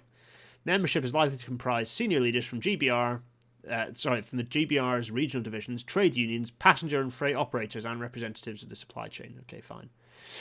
You notice they're still talking about train operators as if they're their own thing. It's interesting, isn't it? Anyway. Number 20, track access will be overhauled to make the best use of the rail network in the overall public interest. Yeah, this is an interesting one. So this is kind of, there's a lot to unpick in this. It's probably its own episode. What have we got pictures? Oh yeah, industry structure. That'll be interesting to bring up in a second. So this is an example here. Multiple train operators bid to operate more services between York and Newcastle in 2015 than the infrastructure could manage. This led to congestion, delays, and poor customer service that impacted trains as far as Manchester. Well, let's talk about Manchester, because a good example is Manchester. Lots and lots, too many abbreviations going on. Yeah, I know. Sorry, everyone. If there's message me if I've said abbreviations, at me in so I can explain abbreviations. The audio only people, I can only apologise. But if you Google them, they'll appear quickly. So Google. Yeah, so and this has happened recently with the open access operators competing with the regular operators, and it's just a bit of a mess. Manchester, currently there are more trains scheduled, or certainly in the previous timetable, there were more trains scheduled to run through Manchester than physically could, through the Castlefield corridor than physically could. That's doolally. So yeah, overhauling that seems like a good idea to me. And there's some administrative stuff in there that you can pick out, but that seems sensible. I'm not going fast enough. It's already 8 p.m. Crikey, Mikey. Is it raining with you? It's not raining in York yet. Right, current industry structure. This is an interesting one. This is talking about, okay, this is the before and after the two industry structures. Again, this is ideal for their Twitter threads. So you've got all this stuff feeding in. You've got so these bluey things are the open access operators, freight operators, train operating companies, devolved and DFT for train operating companies, and they're all feeding into it's mild chaos in the current industry structure, which is fair enough. And there's a load of cross-sector stuff going on as well. And the money flow is that passengers pay fares to the TOCs, who pay fees to the DFT, but then subsidies go to the TOCs. The TOCs also pay access charges and get compensation from Network Rail. Network Rail gets its grant and also gets its access charges. So that kind of a roundabout, and the money comes to the passengers, and then it just sort of spins around in this is what I'm saying. The money go round. Fine. So the future logic is that the DFT will put money in terms of the grant. The passengers will put money in terms of the fares. That'll go into GBR, and the GBR will then pay fees to passenger service operators. And we'll get to that. And that makes sense. It's a more obvious, more transparent structure, and it allows for better accountability. And you can see there's this bit of a kind of a simplification of this structure as well. It's not a radical simplification. If you unpick it, it's not that fundamentally different, but it is a bit of a realignment, and I think that's it is sensible to sort of to kind of have that restructuring. It does make some sense. So I'm fine with that. Right, we've gone to another chapter. We have 8 of these to do, don't we? Bloody hell, we're only in chapter 4, and we're already 8 o'clock. I'm going to go faster. I need to go faster. For the past 25 years, most passenger services on the railways have been run by franchised operators. So there's a load of stuff in here about they're great, but it's all collapsed. They've collapsed in on themselves. They were great, honest, but they don't work anymore for some reason. That's what that paragraph's about. That page. It's talking about the fact that half of passenger trains in the north were late in 2019-20. It's embarrassing, isn't it? A third more passenger services ran compared to the year 2000. That's pretty spectacular. And the 4 biggest franchises each had annual revenue of over 1 billion before the pandemic. So it's a big industry. This is a nice picture of Knaresborough. Isn't that glorious? Lovely Knaresborough. Right, 21. Franchising will be replaced by new passenger service contracts. I don't need to talk about this very much. We've already kind of covered it. The point is, where before the franchisers took the money and gave a bit to the DFT, what will happen is all the money goes to GBR, which will then give money to these PSCs, these kind of the TOCs, the newfound TOCs, the concession holders, if you like. Simple. 22. PSCs, passenger service contracts, will focus operators on meeting passengers' priorities and will incentivise them to grow rail usage. Fine. I don't know to what extent they'll have the autonomy to do that, to be honest, but they'll just be basically running the trains, so I don't really know what capacity they'll have to do that. Tough measures and targets will be built into each contract. Yeah, sure. I don't know what power, if it's basically just you're just paying a private company to do what could just be done by GBR itself, I don't really know what power the PSCs will have to make any difference to anything at all. If they've got the ability to do clever fare stuff, fine, but I don't know if they will. I don't know, I remain sceptical. Passenger service contracts toolkit. Okay, here are the incentives. to benefit on things like quality of service, running trains on time, passenger experience, revenue protection, train capacity. These are all things that the train operating companies, the PSCs, won't have the capacity to alter. They might have the ability to do revenue protection stuff, passenger experience maybe, but running trains on time and train capacity they have absolutely no control over. So I'm very sceptical over the usefulness. Again, this is a bit of a, why are they there? What's the point of them? Scorecard linked incentives, collaboration of innovation, whatever. Revenue incentives and risk sharing, incentivizing growth in passenger numbers and revenue. Well, do they have the capacity to do anything like that other than just, being on by just having staff on trains that are going to be GBR branded? The continued existence of the. Chris Jackson says that the management contracts will have quality and growth related bonus payments. Yeah, I know, but what's the point when they have no control over making growth happen? It's just, yeah, I don't exactly know what the point is. It doesn't. What Lewis? What are you saying about Roscoe's? They're still listed as part of the supply chain in the new flowchart a few pages back. Oh, who's talking about Roscoe's? No, the Roscoe's remain their own thing. The Roscoe's remain Roscoe's in their own right. I've got slides about that later. 23. Each passenger service contract will be designed to support the needs of passengers and the whole network as part of an integrated system. I mean, sure, but again, what resources do they have? It's all this stuff about GBR will draw up the contracts and service plans. Fine. So the point is that all the control, all the levers of power are held by GBR and the Roscoe's.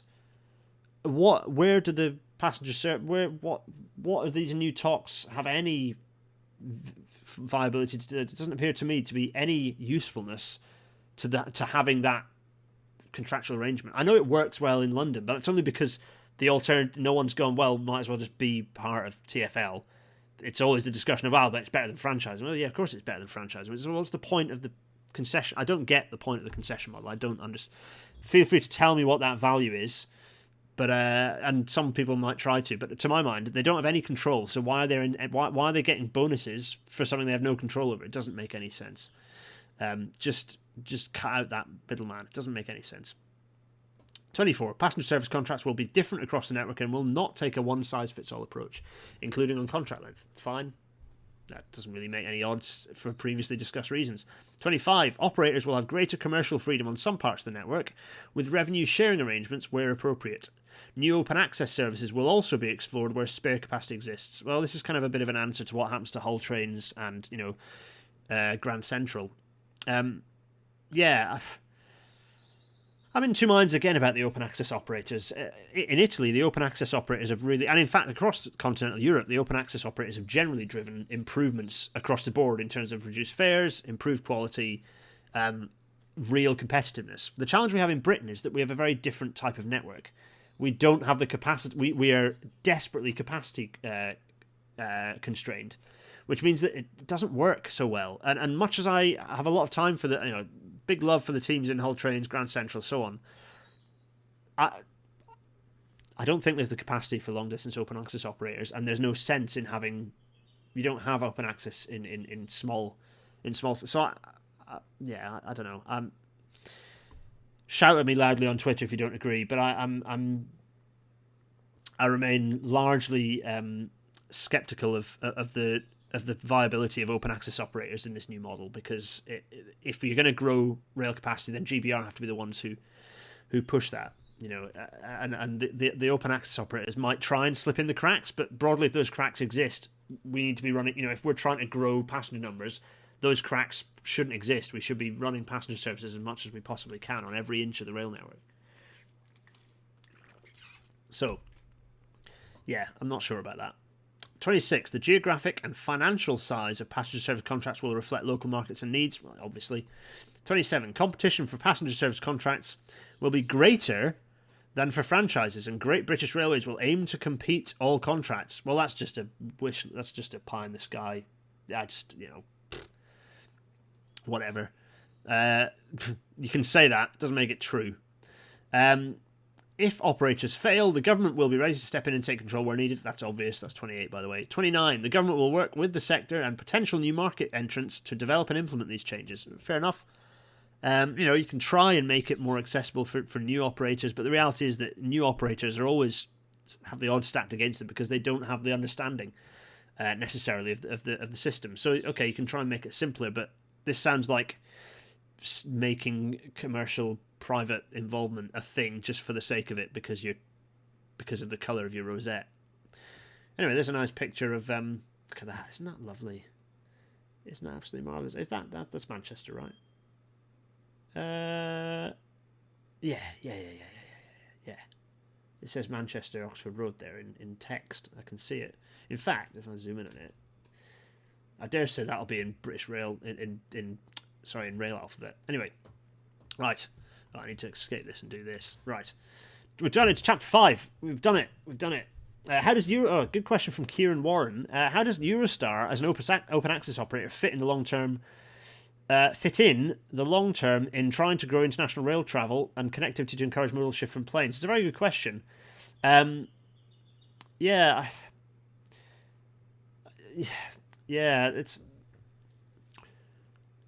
to pass, to be honest. I don't know how. I mean, that's just an open question, independent of any of this happening. Eurostar have the advantage that they are broadly the sole long distance operator on HS1, so they've kind of got that party to themselves. It's a good question though. It's a good question. Josephine, I think they thought that the uncertain revenue risk meant that there were few bidders for franchises, and this absence would change that. Yeah, I know that's what their aspiration is, but I don't think it's going to make a shred of difference. I don't know what as a private company. I don't know what interest, other than just having a regular revenue stream. I don't know what interest you'd have in getting involved in the rail industry at this point. I honestly don't. So it's a good point. We'll see. A new deal for passengers. The railways may no longer be able to rely so much on the commuter market. Yeah, that's probably true to an extent. As the country emerges from the pandemic, the railways must become much better at meeting passenger needs to avoid a society dependent on the car. That, again, cannot disagree with that sentiment. Satisfaction reached a 10-year low in 2018. Yeah, 2018 was a shambles for the railway. Good grief. The May timetable catastrophe. It was an interesting time to start being a writer on the railways, but it was not an interesting time for being a commuter anywhere near Manchester, I can tell you. The public want reliable, punctual services that represent good value for money. That is pretty much bob on. Yeah, let's see how that turns out. The government's aim is to make travelling by rail a modern, convenient and accessible experience for passengers. Yep, sure. Let's see what happens, shall we? Let's see what some of their bullet points are. There's this guy looks quite pleased in his train. Is that a Pendo? It looks like a Pendolino, doesn't it? Around 20% of stations have step-free access to all platforms. Yeah, that's a fat lot of good if you turn up on the platform and haven't got anywhere to go because your trains doesn't have level boarding, is it?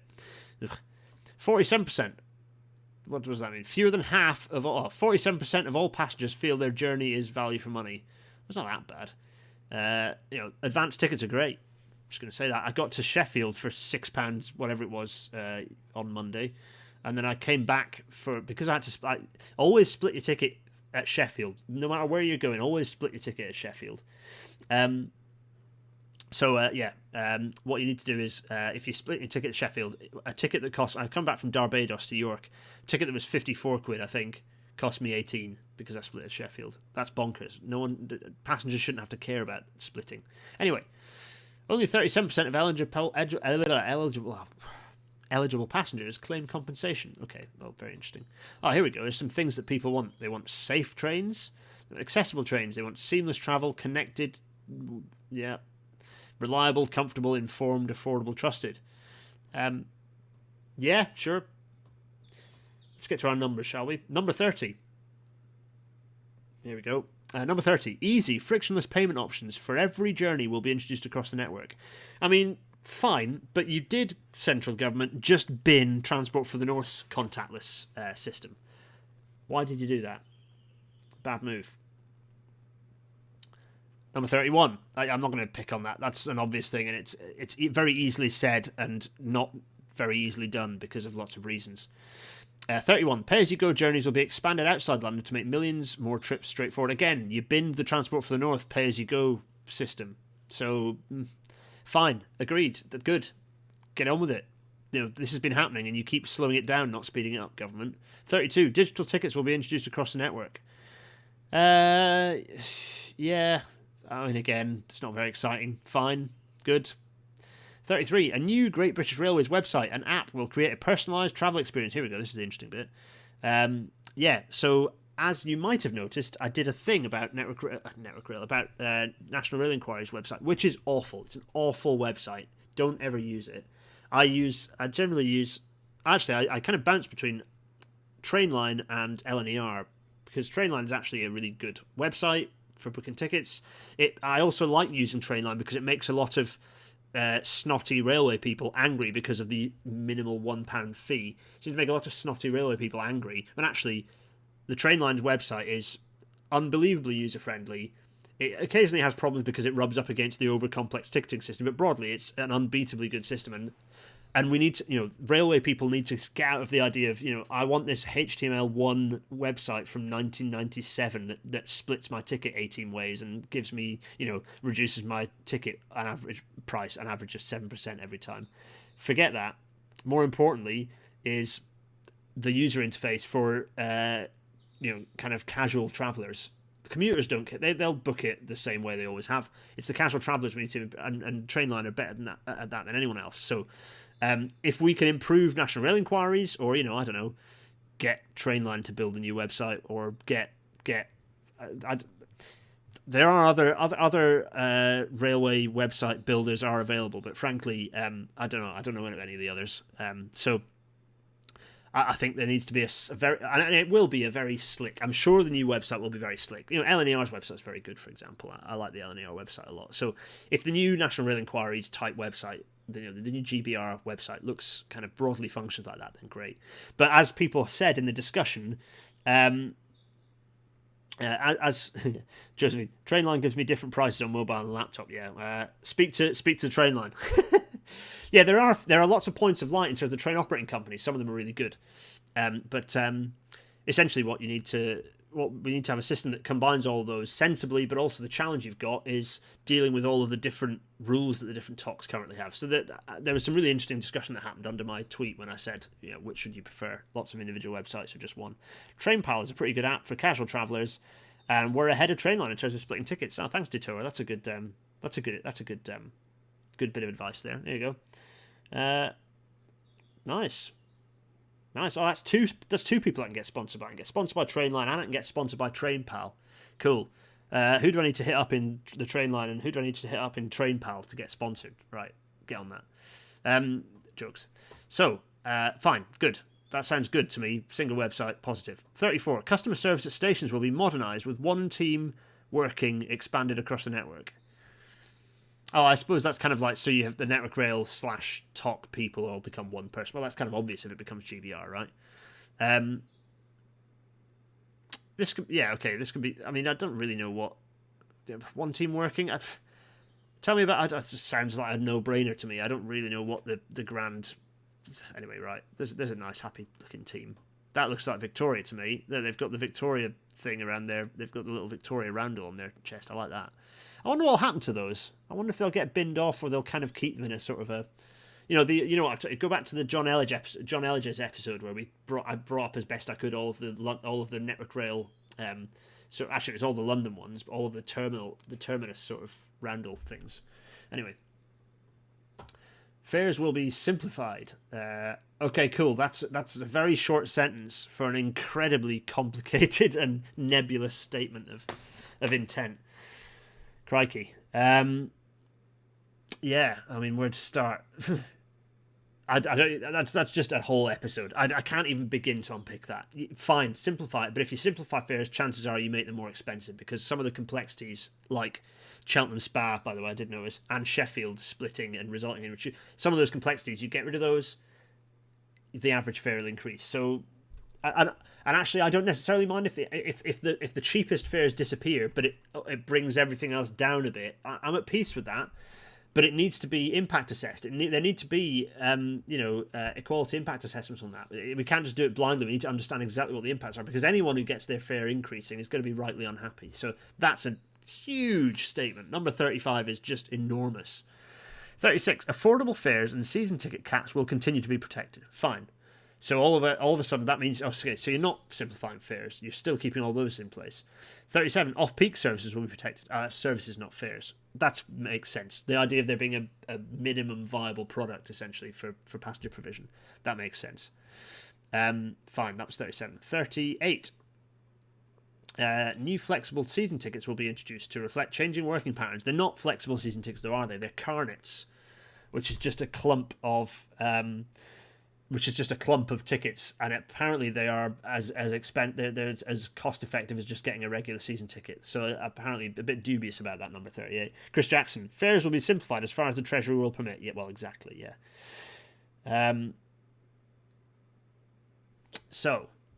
Whatever. That flexible season ticket thing is a pretty meh situation, I think. Happy to be corrected if anyone doesn't agree. 39. Journeys across rail, bus, tram and bike will become seamless in the future. That sounds like a great idea. The government has committed £3 billion in new money to bring about a bus revolution. I know we did a Natter episode on it, didn't we? Railway stations will increasingly be hubs for local bus services. Good. Full information displayed about connecting buses. Great availability. Yeah, good stuff. Like all that.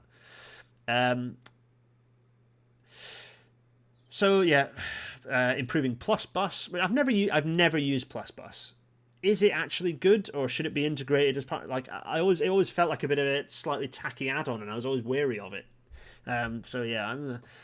New transport services such as automated vehicles and rented e-scooters are emerging, with trials currently underway. Yeah, they are. Please put a tier scooters thing in the station, and make sure it's somewhere where it's not going to block, access to the station. But do put it in the station, please. GBR will need to aim for seamless integration and learn from the errors that have held up integration with other mobility services in the past. You're absolutely right. Number 40. We are picking up some speed now. It's 2022. Sorry, folks. I know it's going long. I hope this is all right. And do stop me if you do want to explore something a little bit more. Someone has asked, Intercity 125 Trains and Aviation. That's a hell of a mouthful. Hello, Intercity 125 Trains and Aviation. Intercity 125 Trains and Aviation asks, what will the liveries be like?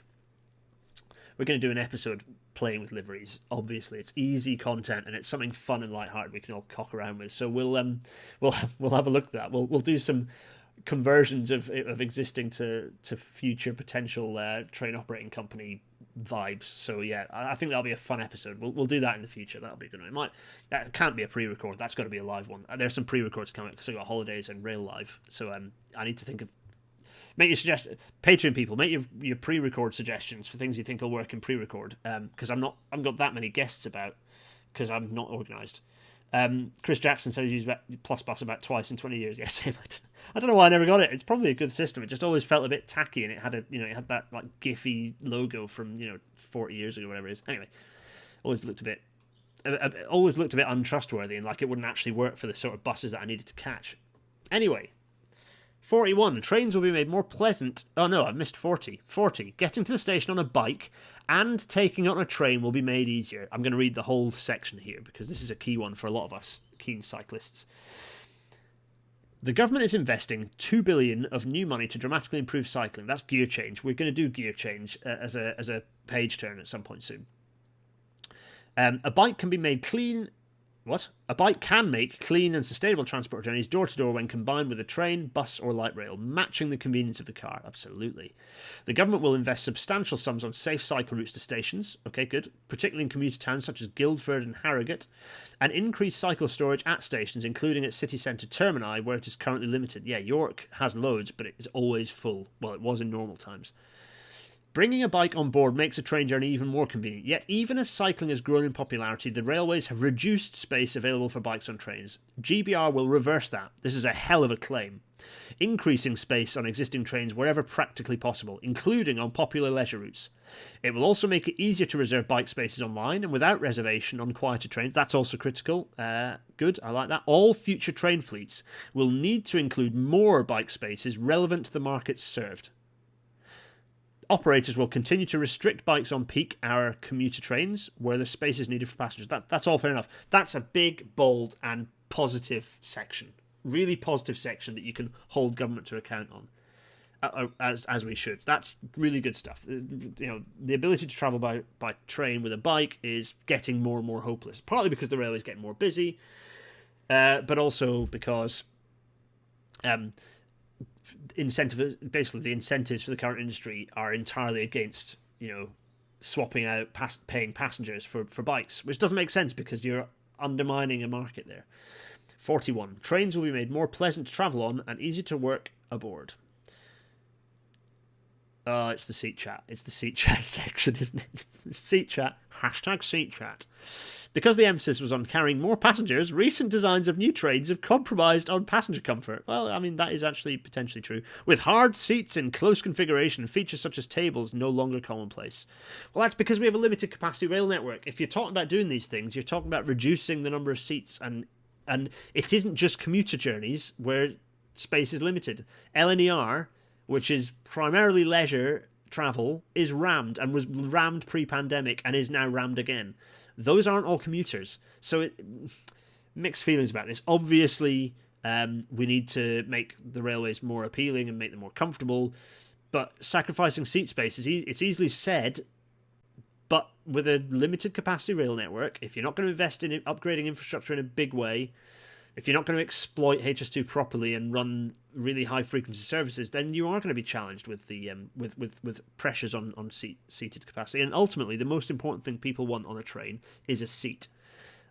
Passenger Focus, the National Rail Passenger Survey always makes that absolutely clear. So that's 41. They're going to introduce new design and ride standards to make sure all new trains are more comfortable than their predecessors. Big talk, folks. Big talk. They explicitly say they're going to replace the ironing board-like seats, subject to negotiations with suppliers and business case approval. So that means that it ain't happening, but they've said it is going to. So they've put the hashtag seat chat as its own section within the Williams-Shapps revival, which is pretty hilarious. Anyway, right. So beginning with long-distance trains in order to make the seats significantly more comfortable and or to replace and eventually remove them altogether. Lol. Right. The meaning of life, 42. Compensation will be simpler and easier to claim with consistent, modern process right across the network. That's fine. That sounds sensible to me. I don't think there's much to unpick. Dive in yourselves if you want to really dive into that. 43. Passengers will receive clear, consistent information before, during, and after their journeys. Their experiences will be monitored more effectively. That's interesting. Again, this is a good thing. There can be mixed messages from the TOCs and from Network Rail, actually. Network Rail lead the way in terms of customer information, but some of the TOCs are very good at dealing with providing customer information as well. So there'll be fewer annoying and repetitious recorded announcements. It's a bit... You can tell that some grumpy axe-to-grind Tory has gone through and added a load of things that annoy them, like ironing board seats and repetitive announcements. Like, okay, they are things that annoy some people, but they're a bigger fish to fry than some... It's like, that's a bit micromanagey. Like, just hit the broad announcements. Come on now.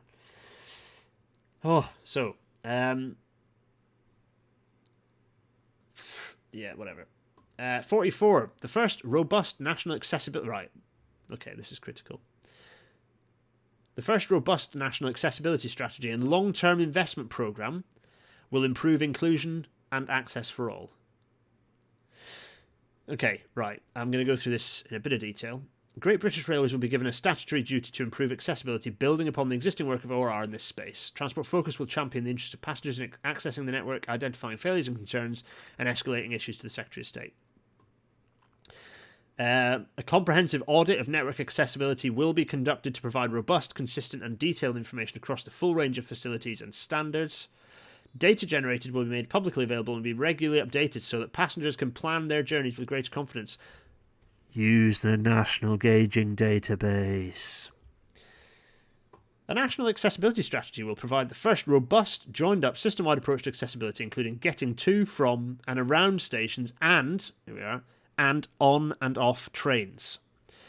The strategy will introduce new, consistent standards to enable passengers to know the level of service to expect wherever and whenever they travel. This will be underpinned by improvements in training and information for staff, leading to a more inclusive culture that puts the needs of passengers first. Okay, good. Today, there are numerous different funding pots for accessibility improvements, including Access for All, Stations Improvement Fund, and the Customer and Communities Improvement Fund. The government will consolidate these into a single accessibility fund agreed as part of Great British Railways funding settlement. This fund will serve a new long-term investment programme that will allow investment to be prioritised where it is most needed, using data from the accessibility audit to enable the National Accessibility Strategy's goals, to be delivered. Improvements will also be delivered in a more efficient and timely manner alongside other schemes such as track renewal or station modernisation. So there's within this paragraph, there's a clear understanding that there are infrastructure elements to this, and that last sentence is like clearly looking at level boarding, but it's not mentioning it by name. Design standards for stations will be updated by an expert working group, including community rail partners, blah, blah, blah. That's just about bringing in Rail Alphabet 2, and that work is already kind of underway, if not kind of broadly finalised, in fact. We know what new station signage is going to look like. So, fine. Right. So that's the end of Chapter 5. And at that point, I'm going to flick us back to this slide here. Campaign for level boarding. Yeah. What about level boarding? So that's the section on accessibility. The whole report, which I think I've already shown you. Wait, I've done this already, haven't I? Control F. Level boarding. Nope. Not a thing. So there's not a single match for level boarding in there, right? Which is a problem. Why is that a problem? So we've read this bit. This is the section on accessibility. It's good. There's good stuff in there, right? Oh yeah, that's right. I did my search. No, this is me setting this up for Twitter, right? So I did a thread. Right. So so this is a quote from a BBC article that came up recently, and for me, this is a lady who has been campaigning for. She's been talking about the fact that she has degrading, humiliating treatment when trying to board trains, right?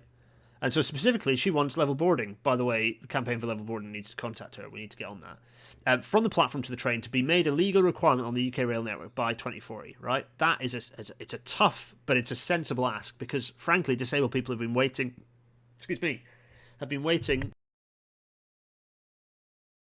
long enough for getting access onto trains, independent access. A ramp is not an acceptable solution for people to get on and off trains in the 21st century. It's pathetic, absolutely pathetic. And I get very upset when I have people. I was very frustrated by some people who I generally enjoyed interacting with on Twitter, who were saying some pretty silly things about, there's no point doing level boarding until you've got access into the station. Like, well, that makes no sense. You'll never. There's no point having access into this access for all until you've got level boarding. You can keep having that argument until the cows come home. You'll never get anywhere. All of it needs to happen, and all of it needs to happen at once. Hugely frustrating. And other people saying, but the ramps are unacceptable. People can get on and off trains with ramps. Like, that is not acceptable. It's not independent access. It relies on you trusting that a ramp is going to be where you need to get off the train. It relies on you when you arrive at the station having to find and make sure that there is a ramp. It's just pitiful. Doorhanger92 says 2040 should be 2025. Well, yeah, indeed. Basically, we should have been pushing for level boarding to be a thing from 25 years ago.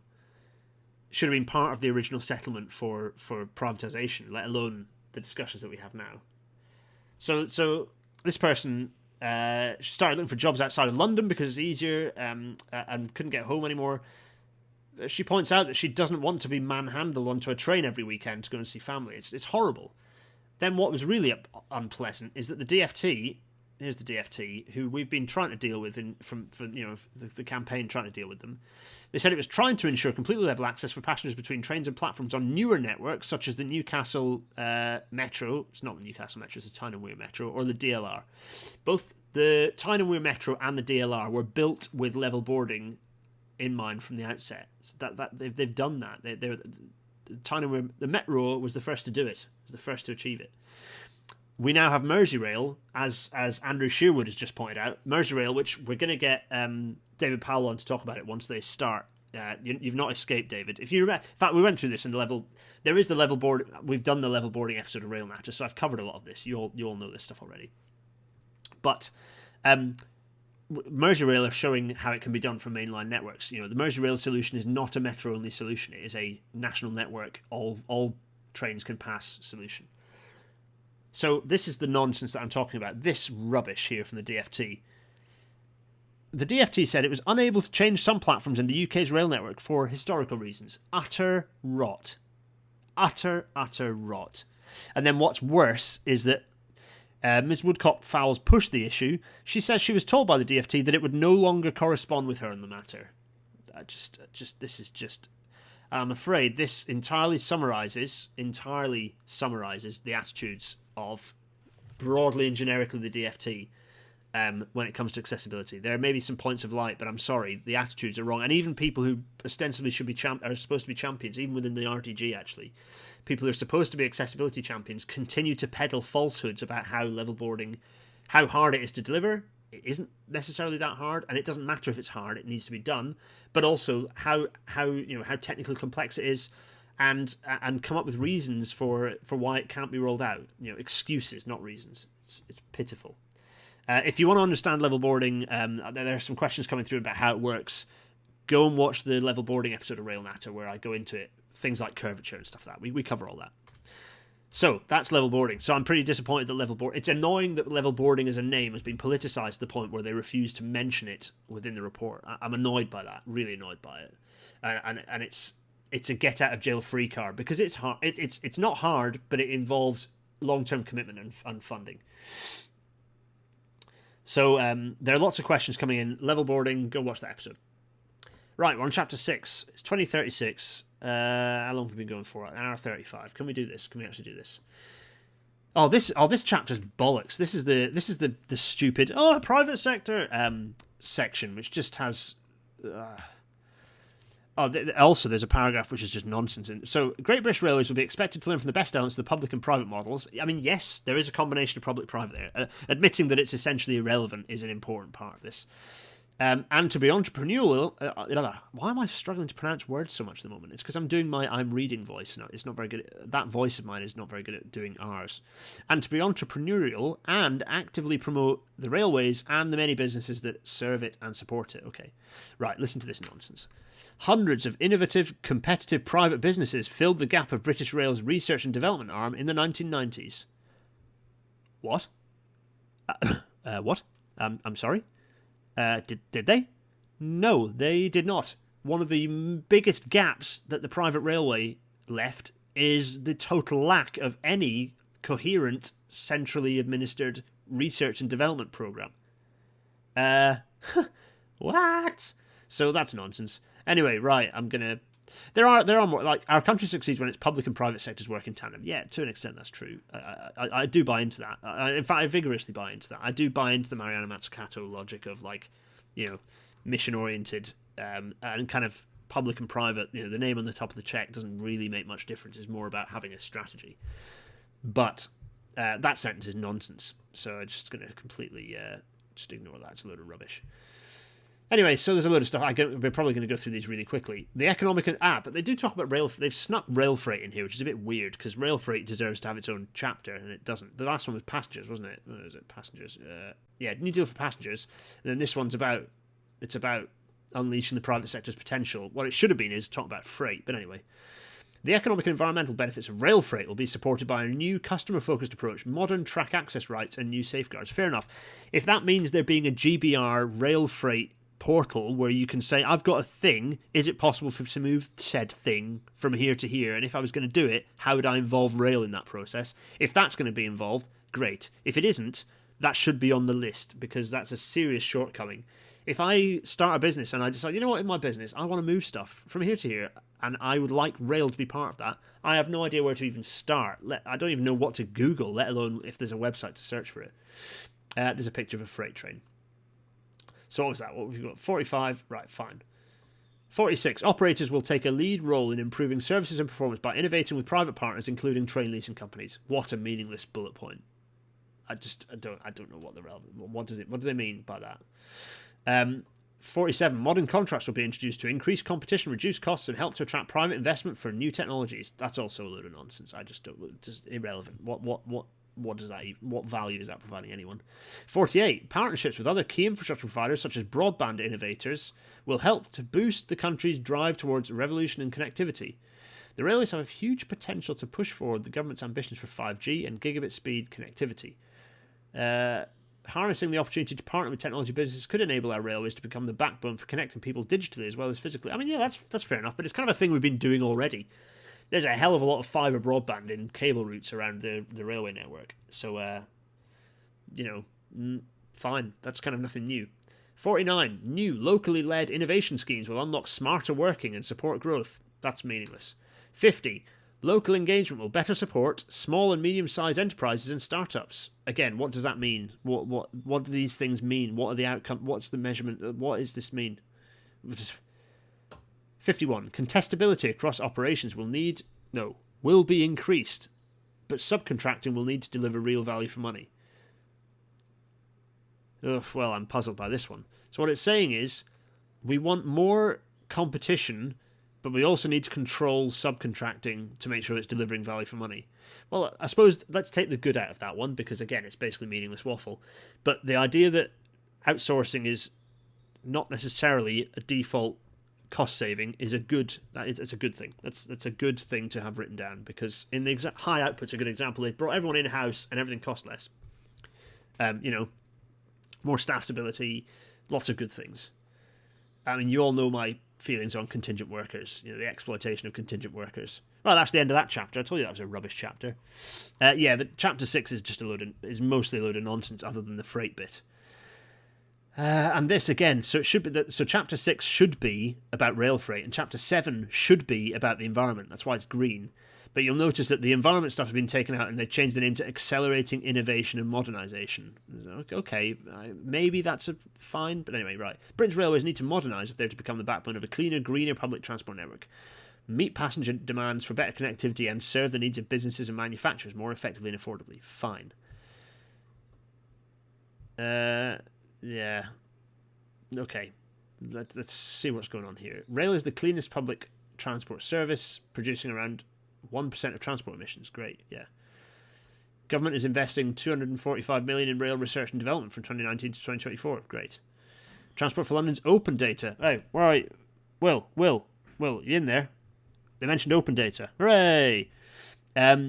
Is now used by over 600 apps. Oh, actually, while we're here, shall we open data?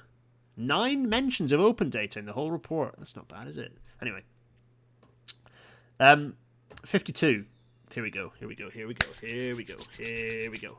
Electrification of the network will be expanded. Yay!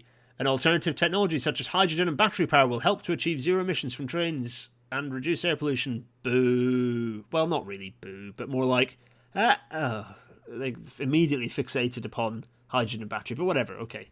They've said electrification of the network will be expanded. That's, it's a good thing. This is also an important sentence in the third paragraph down here, or rather the second body text paragraph. Electrification is likely to be, no, electrification will, but anyway, electrification is likely to be the main way of decarbonising the majority of the network. Electrification does not merely decarbonise existing railway journeys, it has a clear record of attracting new passengers and freight customers to rail, the so-called Sparks effect. Oh, they've mentioned the Sparks effect, hooray! Thereby decarbonising journeys that would otherwise have been by road. Absolutely. The government has announced almost 600 million to start work on electrifying the Transpennine route between Leeds and Manchester. Have they? When? Where? Design work to extend electrification to Market Harbour is underway. That's in the bag. The electrification work. I think there's some amount of millions for pushing that further. I think. Is it public domain? I don't know. I think there's the best part of 90 million quid now for electrifying further up the Midland Main Line towards Barbados. Anyway, so that's going to all be announced shortly. GBR will bring forward costed options to decarbonise the whole network to meet a part of the 30-year strategy. Good. Costed options, decarbonising. These are all good things. Battery and hydrogen powered trains will be trialled for passenger. Actually, wait a minute. Scratch this. Roll back. These plans will help to kickstart innovation and change across the sector, support long-term funding commitments, and build on the forthcoming Transport Decarbonisation Plan and Network Rail's recent Traction Decarbonisation Network Strategy. Hooray! The TDNS gets a mention. Battery and hydrogen powered trains will be trialled for passenger routes where conventional electrification is an uneconomic solution in order to support the government's ambition to remove diesel-only trains from the network by 2040. Fine. Good. So, I'm vibrating. Why am I vibrating? Various reasons. Oh, what? I don't know what this is.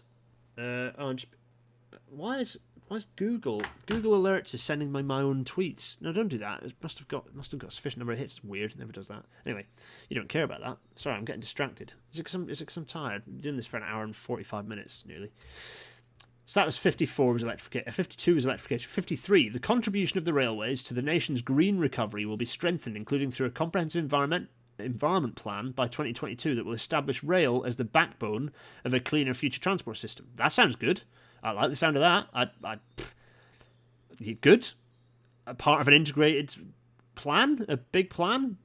I like that. I don't have nothing to argue for me there. I look forward to seeing it. Whether it actually turns into anything meaningful is another question. But anyway, 54. Energy efficiency, renewable power production, tree planting, other green initiatives across the rail estate will be accelerated. Cool, sure. Just don't plant those bloody trees anywhere near the running edge, please. Just keep them 1.5 times their own height away from the rail, from running tracks. Thank you. Fine, whatever. Solar panels on all stations sounds like a good idea to me. That I think the new station design that we talked about the other episode was actually incorporates. I think it actually incorporates solar panels into the roofs, which is quite nice. Graham Harrith is repeating TDNS and banging the table, I think. Yeah, Graham, with you on that. 55. Long-term investment in climate resilience will be prioritised, supported by smarter forecasting, planning, and technology. Yeah, that's actually a really important one, particularly in the aftermath of Carmen. That is critical, absolutely critical. And I think that, ignoring the crash reports, the two sort of studies that happened after Carmen, one was about climate and weather forecasting and integration with that. The other was about earthworks and drainage, and kind of line side asset management. Those two both talked about the need for. I mean, we know I've talked about this a lot. The railway desperately needs more to have more climate resilience. It really does. Number 56.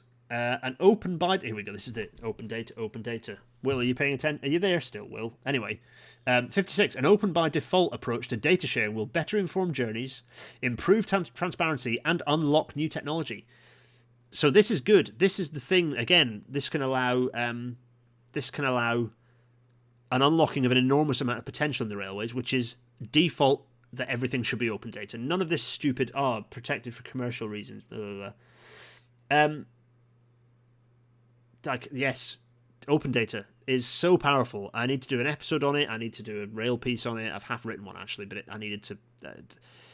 The trouble with my rail pieces is that I need to have a thing to hang them on, and sometimes I kind of half write it and I talk about generically talking about information, but not. The way I do my pieces for rail, this is a bit of an insight if anyone's particularly interested.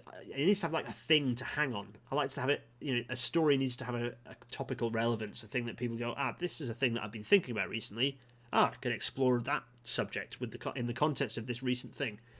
And I just haven't had one for open data. So anyway, I'll get there. It's a very interesting topic and I want to talk more about it. Open data will make it easier for partners to provide new services such as end-to-end journey planning, find my seat features, and personalised travel offers like a free coffee when a service is delayed, Now, who have I talked to who's talked about these things for a long time now? Anyway,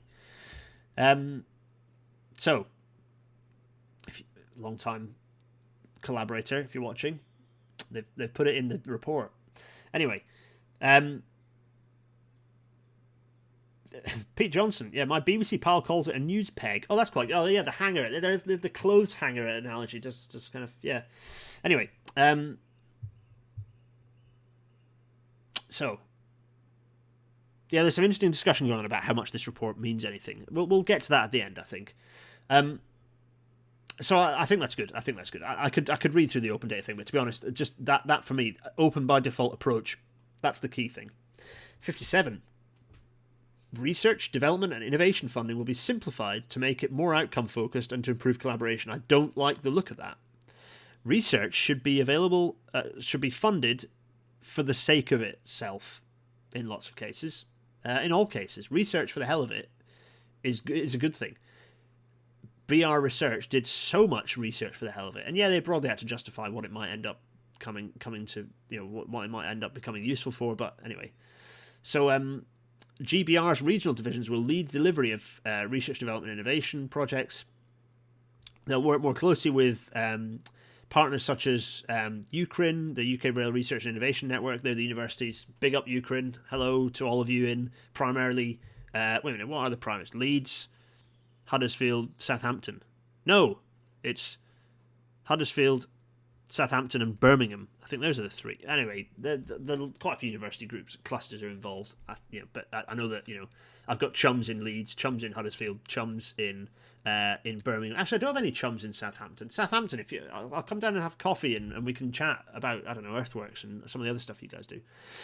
Anyway, so that's good.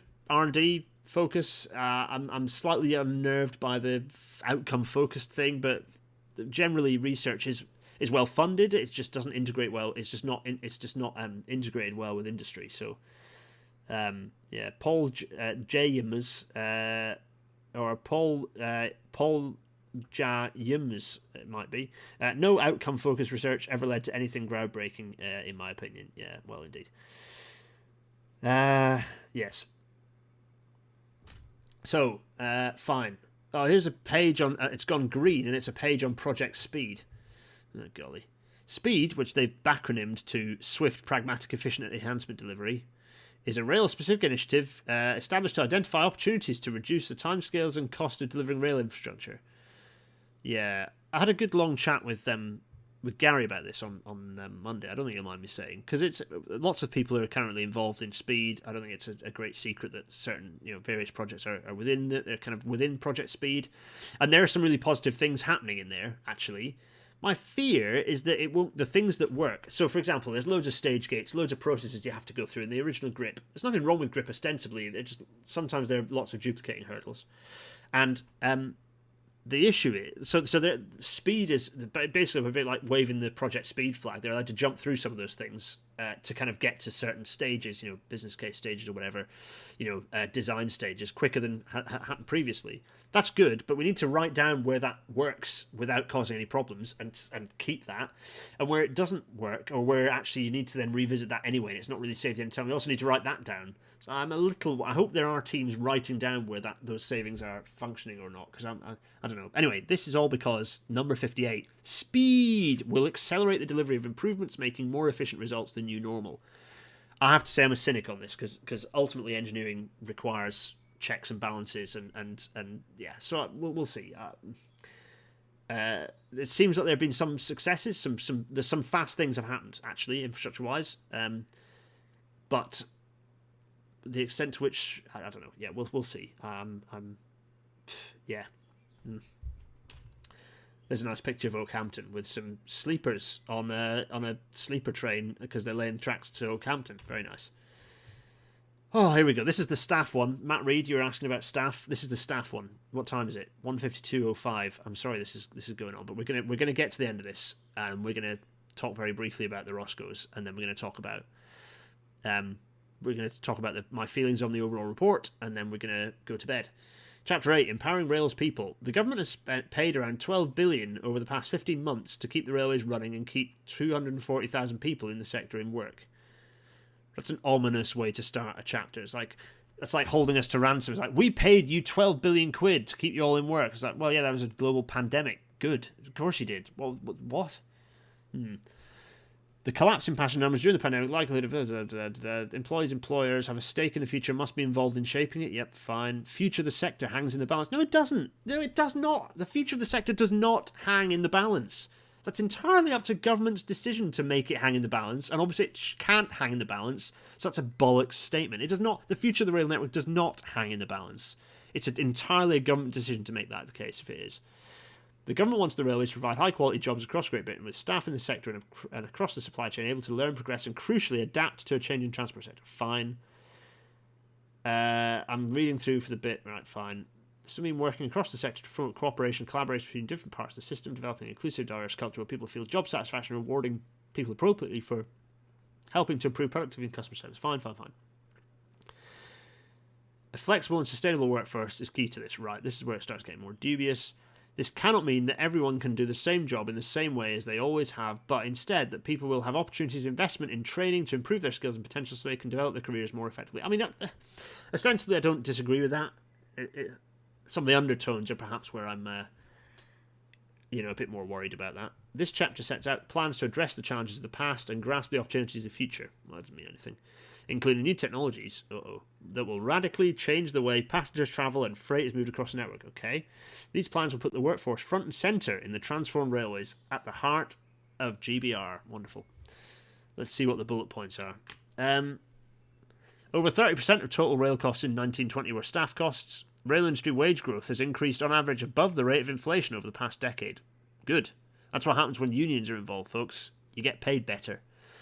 Greater than more than 250 days of strike action had occurred since 2016. Yeah, I wonder if those two might be related. Anyway, 59. A new joined-up cross-sector training and skills offer which will support people at every career stage to develop skills and bring in experience from outside the rail sector. Is this the bit that mentions NCATI? That'd be funny if it is. Where is it? No, it doesn't. Anyway, reform of the railways must begin with ensuring that everyone working in the sector is a fulfilling, challenging, flexible and modern role, and that together they have skills and capabilities to deliver for passengers. Yeah, agree with all that. Fine. Training is good. But Bayes tried to do this, and they've buggered it up almightily. Because no one got interested in it. Ultimately, education is a thing that you require the right people in the right place, and you have to fund it properly. NCATI was a bit of a calamity because they didn't have the right people in charge at all, did not rate the leadership of that organisation. They had no idea how the rail industry worked. They had no idea about control periods. They had no idea about why people weren't being involved. They had no idea that HS2's delays were what were causing the delay in students arriving. It was a bit of a shambles. Chris Jackson points out, we had a network of railway training schools. I wonder what happened to them. Well, indeed. Yeah, what did happen to those? Have I actually got my folder down here? What's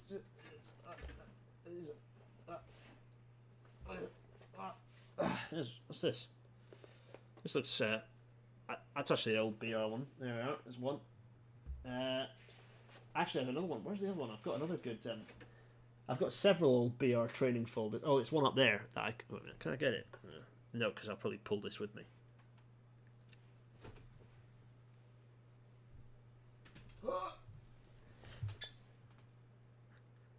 Let's do this. I mean, I know it's past 2 hours and all of you are like, what are you doing? But...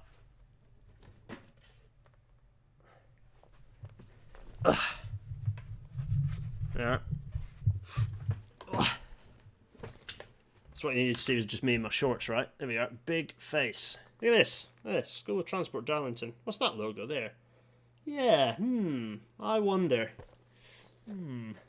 Anyway. We've been there before, and we lost it all, and everyone forgot, and then we binned it all, and now we're going to start it all up again. Fantastic. What a waste. So, yes, good. 60. A sector-wide workforce plan will be developed to assist employers and build system-wide resilience. Okay. This is like the element of, like, union busty type stuff that they... Constant rounds of industrial relations disputes on the railways have diverted the sector from developing a coordinated strategic approach to planning its workforce. Okay.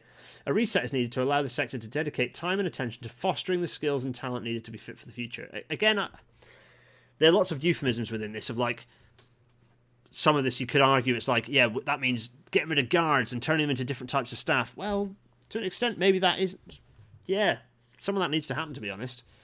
The industry does need to develop. The workforce does need to develop. We do need to be adaptive, and we need to change. But the way to do that is through skills enhancement, not just driving everything to union busting. Have we got to the NCAT? NCAT definitely gets mentioned in here somewhere. Anyway, so there we go. Fine. There's a Train Drivers Academy launched in 2019 by the RDG to increase the supply and diversity of qualified drivers. There's so many disparate training things everywhere. It does need to all be brought into under one brand. It really, really does. Or at least be brought into so that they're all in one list for starters, 61. Diversity across the sector will be improved through the inclusion of stretching measures in contracts to actively promote and increase recruitment and retention of a diverse workforce. Sounds good to me, but in order to do that, you need to have champions like Lorraine Martins who really push that stuff forwards. And... So targets alone aren't enough. They aren't enough. You need champions. You need people who have lived and breathed this stuff.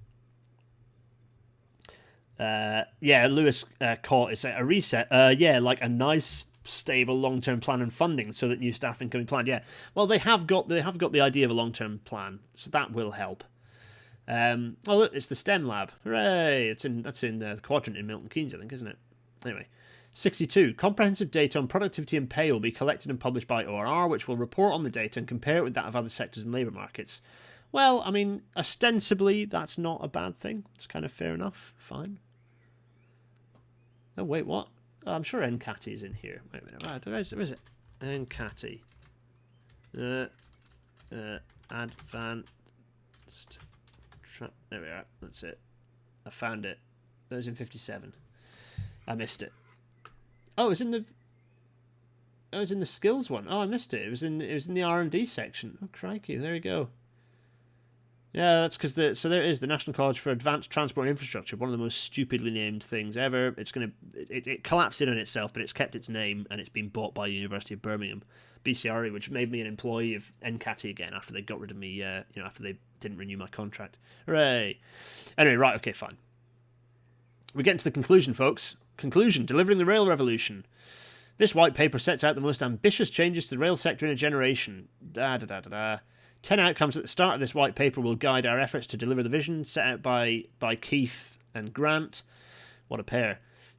Fine. Transformation does not happen overnight. They're setting up a rail transformation program within the DFT and the Rail Institute to establish a common understanding of the vision, set out the phases of delivery, and to get things moving forwards. As the programme of reform is delivered, appropriate government approval processes, including in relation to arm's length bodies, will be followed, and the programme will follow assurance and approval processes appropriate for a government major project, GMP. That's a thing probably that civil servants know about. I don't. Advisory group. Keith Williams will chair the advisory group. Andrew Haynes is going to develop plans for the establishing interim arrangements drawing from across the industry and beyond. Andrew Haynes being chair of, the chief exec of NR. He'll undertake the role alongside his exec role. Well, fine. Permanent leadership team of GBR, including its chair and chief exec, will be recruited by fair and open competition. Fine. Swift delivery essential. Whilst we work through longer term changes, the government and sector will also bring forward benefits for passengers and freight customers quickly. These include contactless journeys and continued rollout of digital ticketing. Fine. Introduction of flexible season tickets that aren't flexible season tickets. Fine. Close engagement with the freight sector on fair access in the future non-development of a growth target. Consideration of short electrification infill schemes to support free ports. Oh, well, they had to chuck bloody Brexit free ports in there, didn't they? Anyway, whatever. Delivering our commitment to pay-as-you-go travel. Renewed focus on punctuality through recovery contracts and national rail contracts. Okay. Clear communications on trains at stations on smart devices. Okay, fine. So those are the quick wins they reckon that are gonna go on. They keep mentioning Project Speed. Fresh start. This is a fresh start for the railways. It is time to grasp the opportunities, overcome the challenges of recent years, and rebuild public trust in rail. And that's that. There we are. Oh. Hendy is good. I think Hendy's got enough things going on. That's why he's not involved. Shall we read through all the commitments? Yeah, go on then. So, all the commitments are: 1. A new public body, GBR, will run the network in the public interest. 2. Great British Railways will be the single guiding mind and leader that the railways currently lack. 3. Great British Railways will be given the means to think and plan for the longer term. 4. Well, yeah, there's no point in me reading these. Stuff this.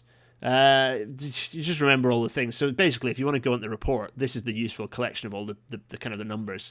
And as you can see, there are 62 asks in total over the kind of the 5 chapters where they propose things. So there we go. Very nice. There's a load of end notes. We did it. We got to the end of the report in not too crazy amount of time. What was it? 2 hours, 2 minutes? We've maybe got another few minutes just to go through this. Thanks for everyone being with us. We've lost a few numbers. We've lost about 40 people since the start of the episode. It's a long episode. I know it's fine. Those people maybe will come back. Actually, a lot of people will watch it, and then at 8 p.m. the numbers drop down because it's an hour. I say it's an hour, and it never is. Eventually, these will be an hour, possibly. Right, what about the Roscoes? Oh, the rolling stock operating companies. Here they are. The 3 big ones. There are others, actually. But you've got Angel. There's Angel.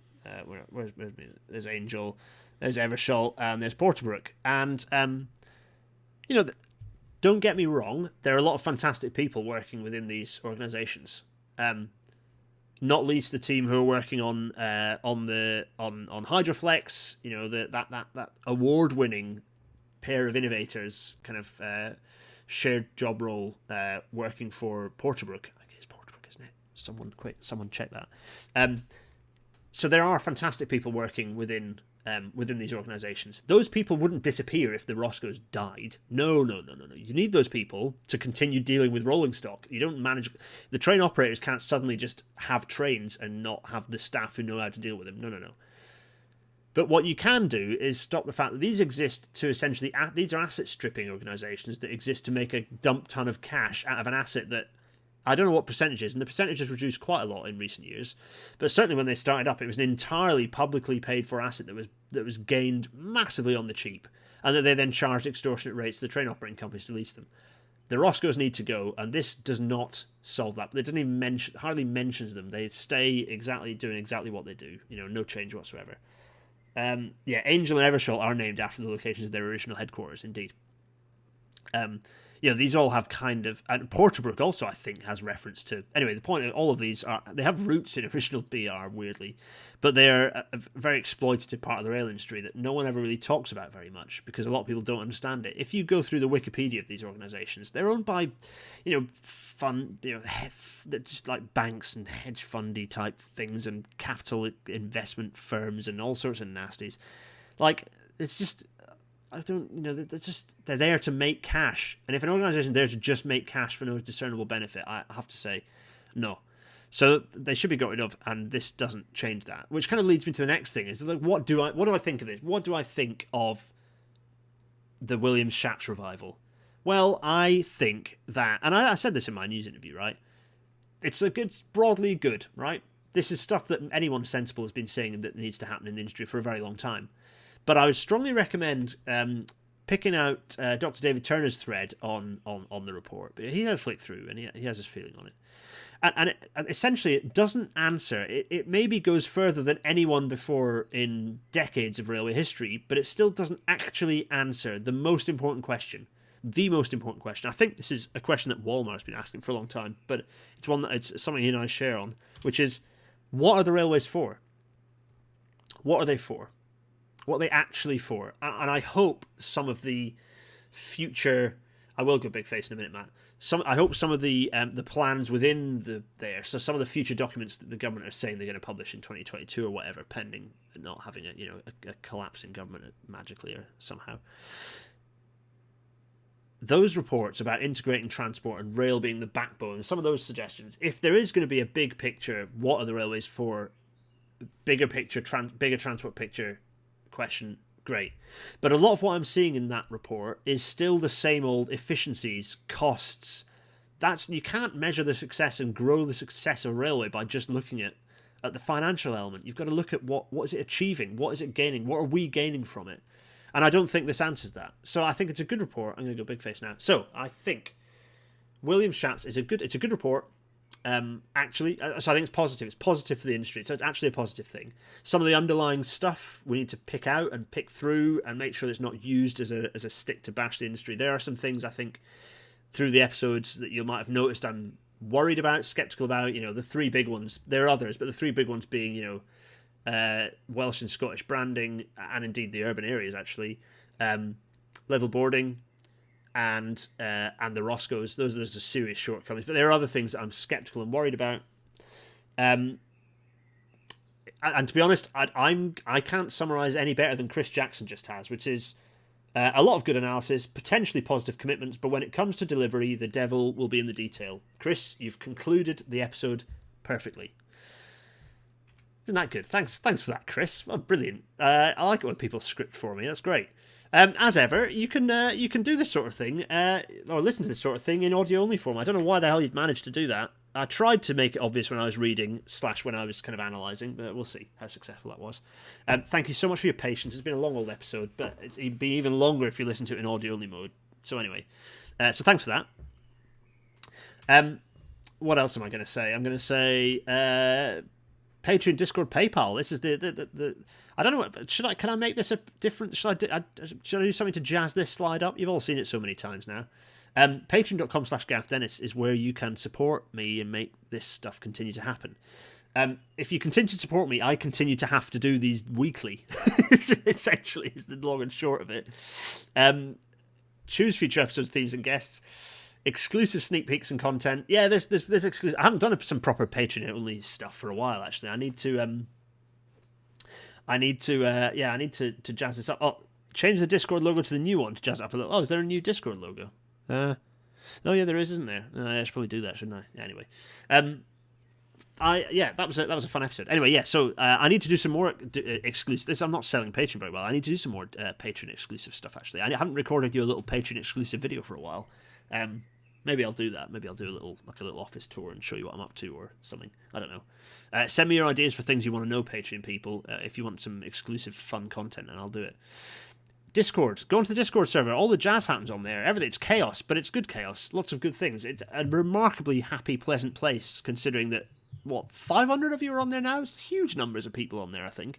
Wait a minute, I can do that now. Wait a minute. Just a sec. I can do it. I can literally do it now. Exclamation mark members. 498 members in the Railnata Discord. Well, there you go. Incredible. And it's a happy, blissful place. 500 people. A lot of them technical, a lot of them technically minded. Loads of great discussion. There's careers section. There is a rail professionals kind of corner of the pub chat, which is exclusive rail professional only stuff. So if you're a rail professional, you show me your whatever card it is or whatever. I actually, there's someone I needed to put a rail professional role and I haven't. Sorry about that. I hope they prompt me again if I missed it. But yeah, if you're on the Discord server, you can prompt me and you get a red tag, and then you can go into that corner table of the pub and chat about industry things secretly and surreptitiously. And then if you just want to chuck me pennies because you enjoyed this, paypal.me/Gareth Ennis. So the next question is, what's happening next episode? Well, we're going up to Bonnie, Scotland. I was up there and it got me at my deuces going for. Basically, it's a repeat of the Wales. What should the Welsh railway map look like? And I'll use the same logic. I'll use the same process of picking through the different sized settlements. I think I've got that data set. I think I've got the data set for the whole of GB, haven't I? So I should be able to do it. It'll be more complicated because Scotland's bigger. But we'll have a look at what the Scottish railway map should look like and what the priority. I think it'd be quite interesting. So we're going to follow exactly the same methodology we did for the Welsh one, and I think it'd be quite interesting to see what it looks like. It won't reference the Rail for All report. Well, it will in the sense that I'm referring to the size of settlement. But we did an episode on the Rail for All report, didn't we? So yes. So right. Anyway, I'm going to now go something like bringing back Big Face. That was fun, actually. We've only taken 2 hours and nearly 12 minutes, so that's not too catastrophic to have finished it. As I said, key thing, if there are bits you want to pull out or explore, if you want to do it chapter by chapter, or if there's a particular, even a couple of the numbered bullet points, asks that you want to pull out and explore in more detail, make those suggestions. Because I'm interested to pick out some of the stuff in here and chat about it. I've not done much chatting for everyone in the chat. Thanks for all of you being there. You're all brilliant. The chat is what makes this work. I'm keen to pick out some of the themes in there and explore them in more detail. And also, if you've got recommendations of people you think would be good to discuss those as well, get me involved.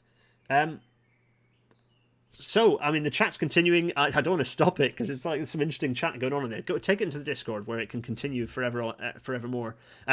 All that remains really for me to say is thanks for listening. I hope you've enjoyed the bird song in the background. It's got a little bit cool now, but it's not started raining yet in York. I will see you next week for the last. Well, it's for a live episode, and then we've got a few non-live episodes because I'm off on shenanigans. But anyway, there's some good guests lined up as well. We've got some guests at last. We've not had guests for a while. Anyway, right, enough of me waffling. You're all brilliant. Cheerio, cheerio, everyone, cheerio.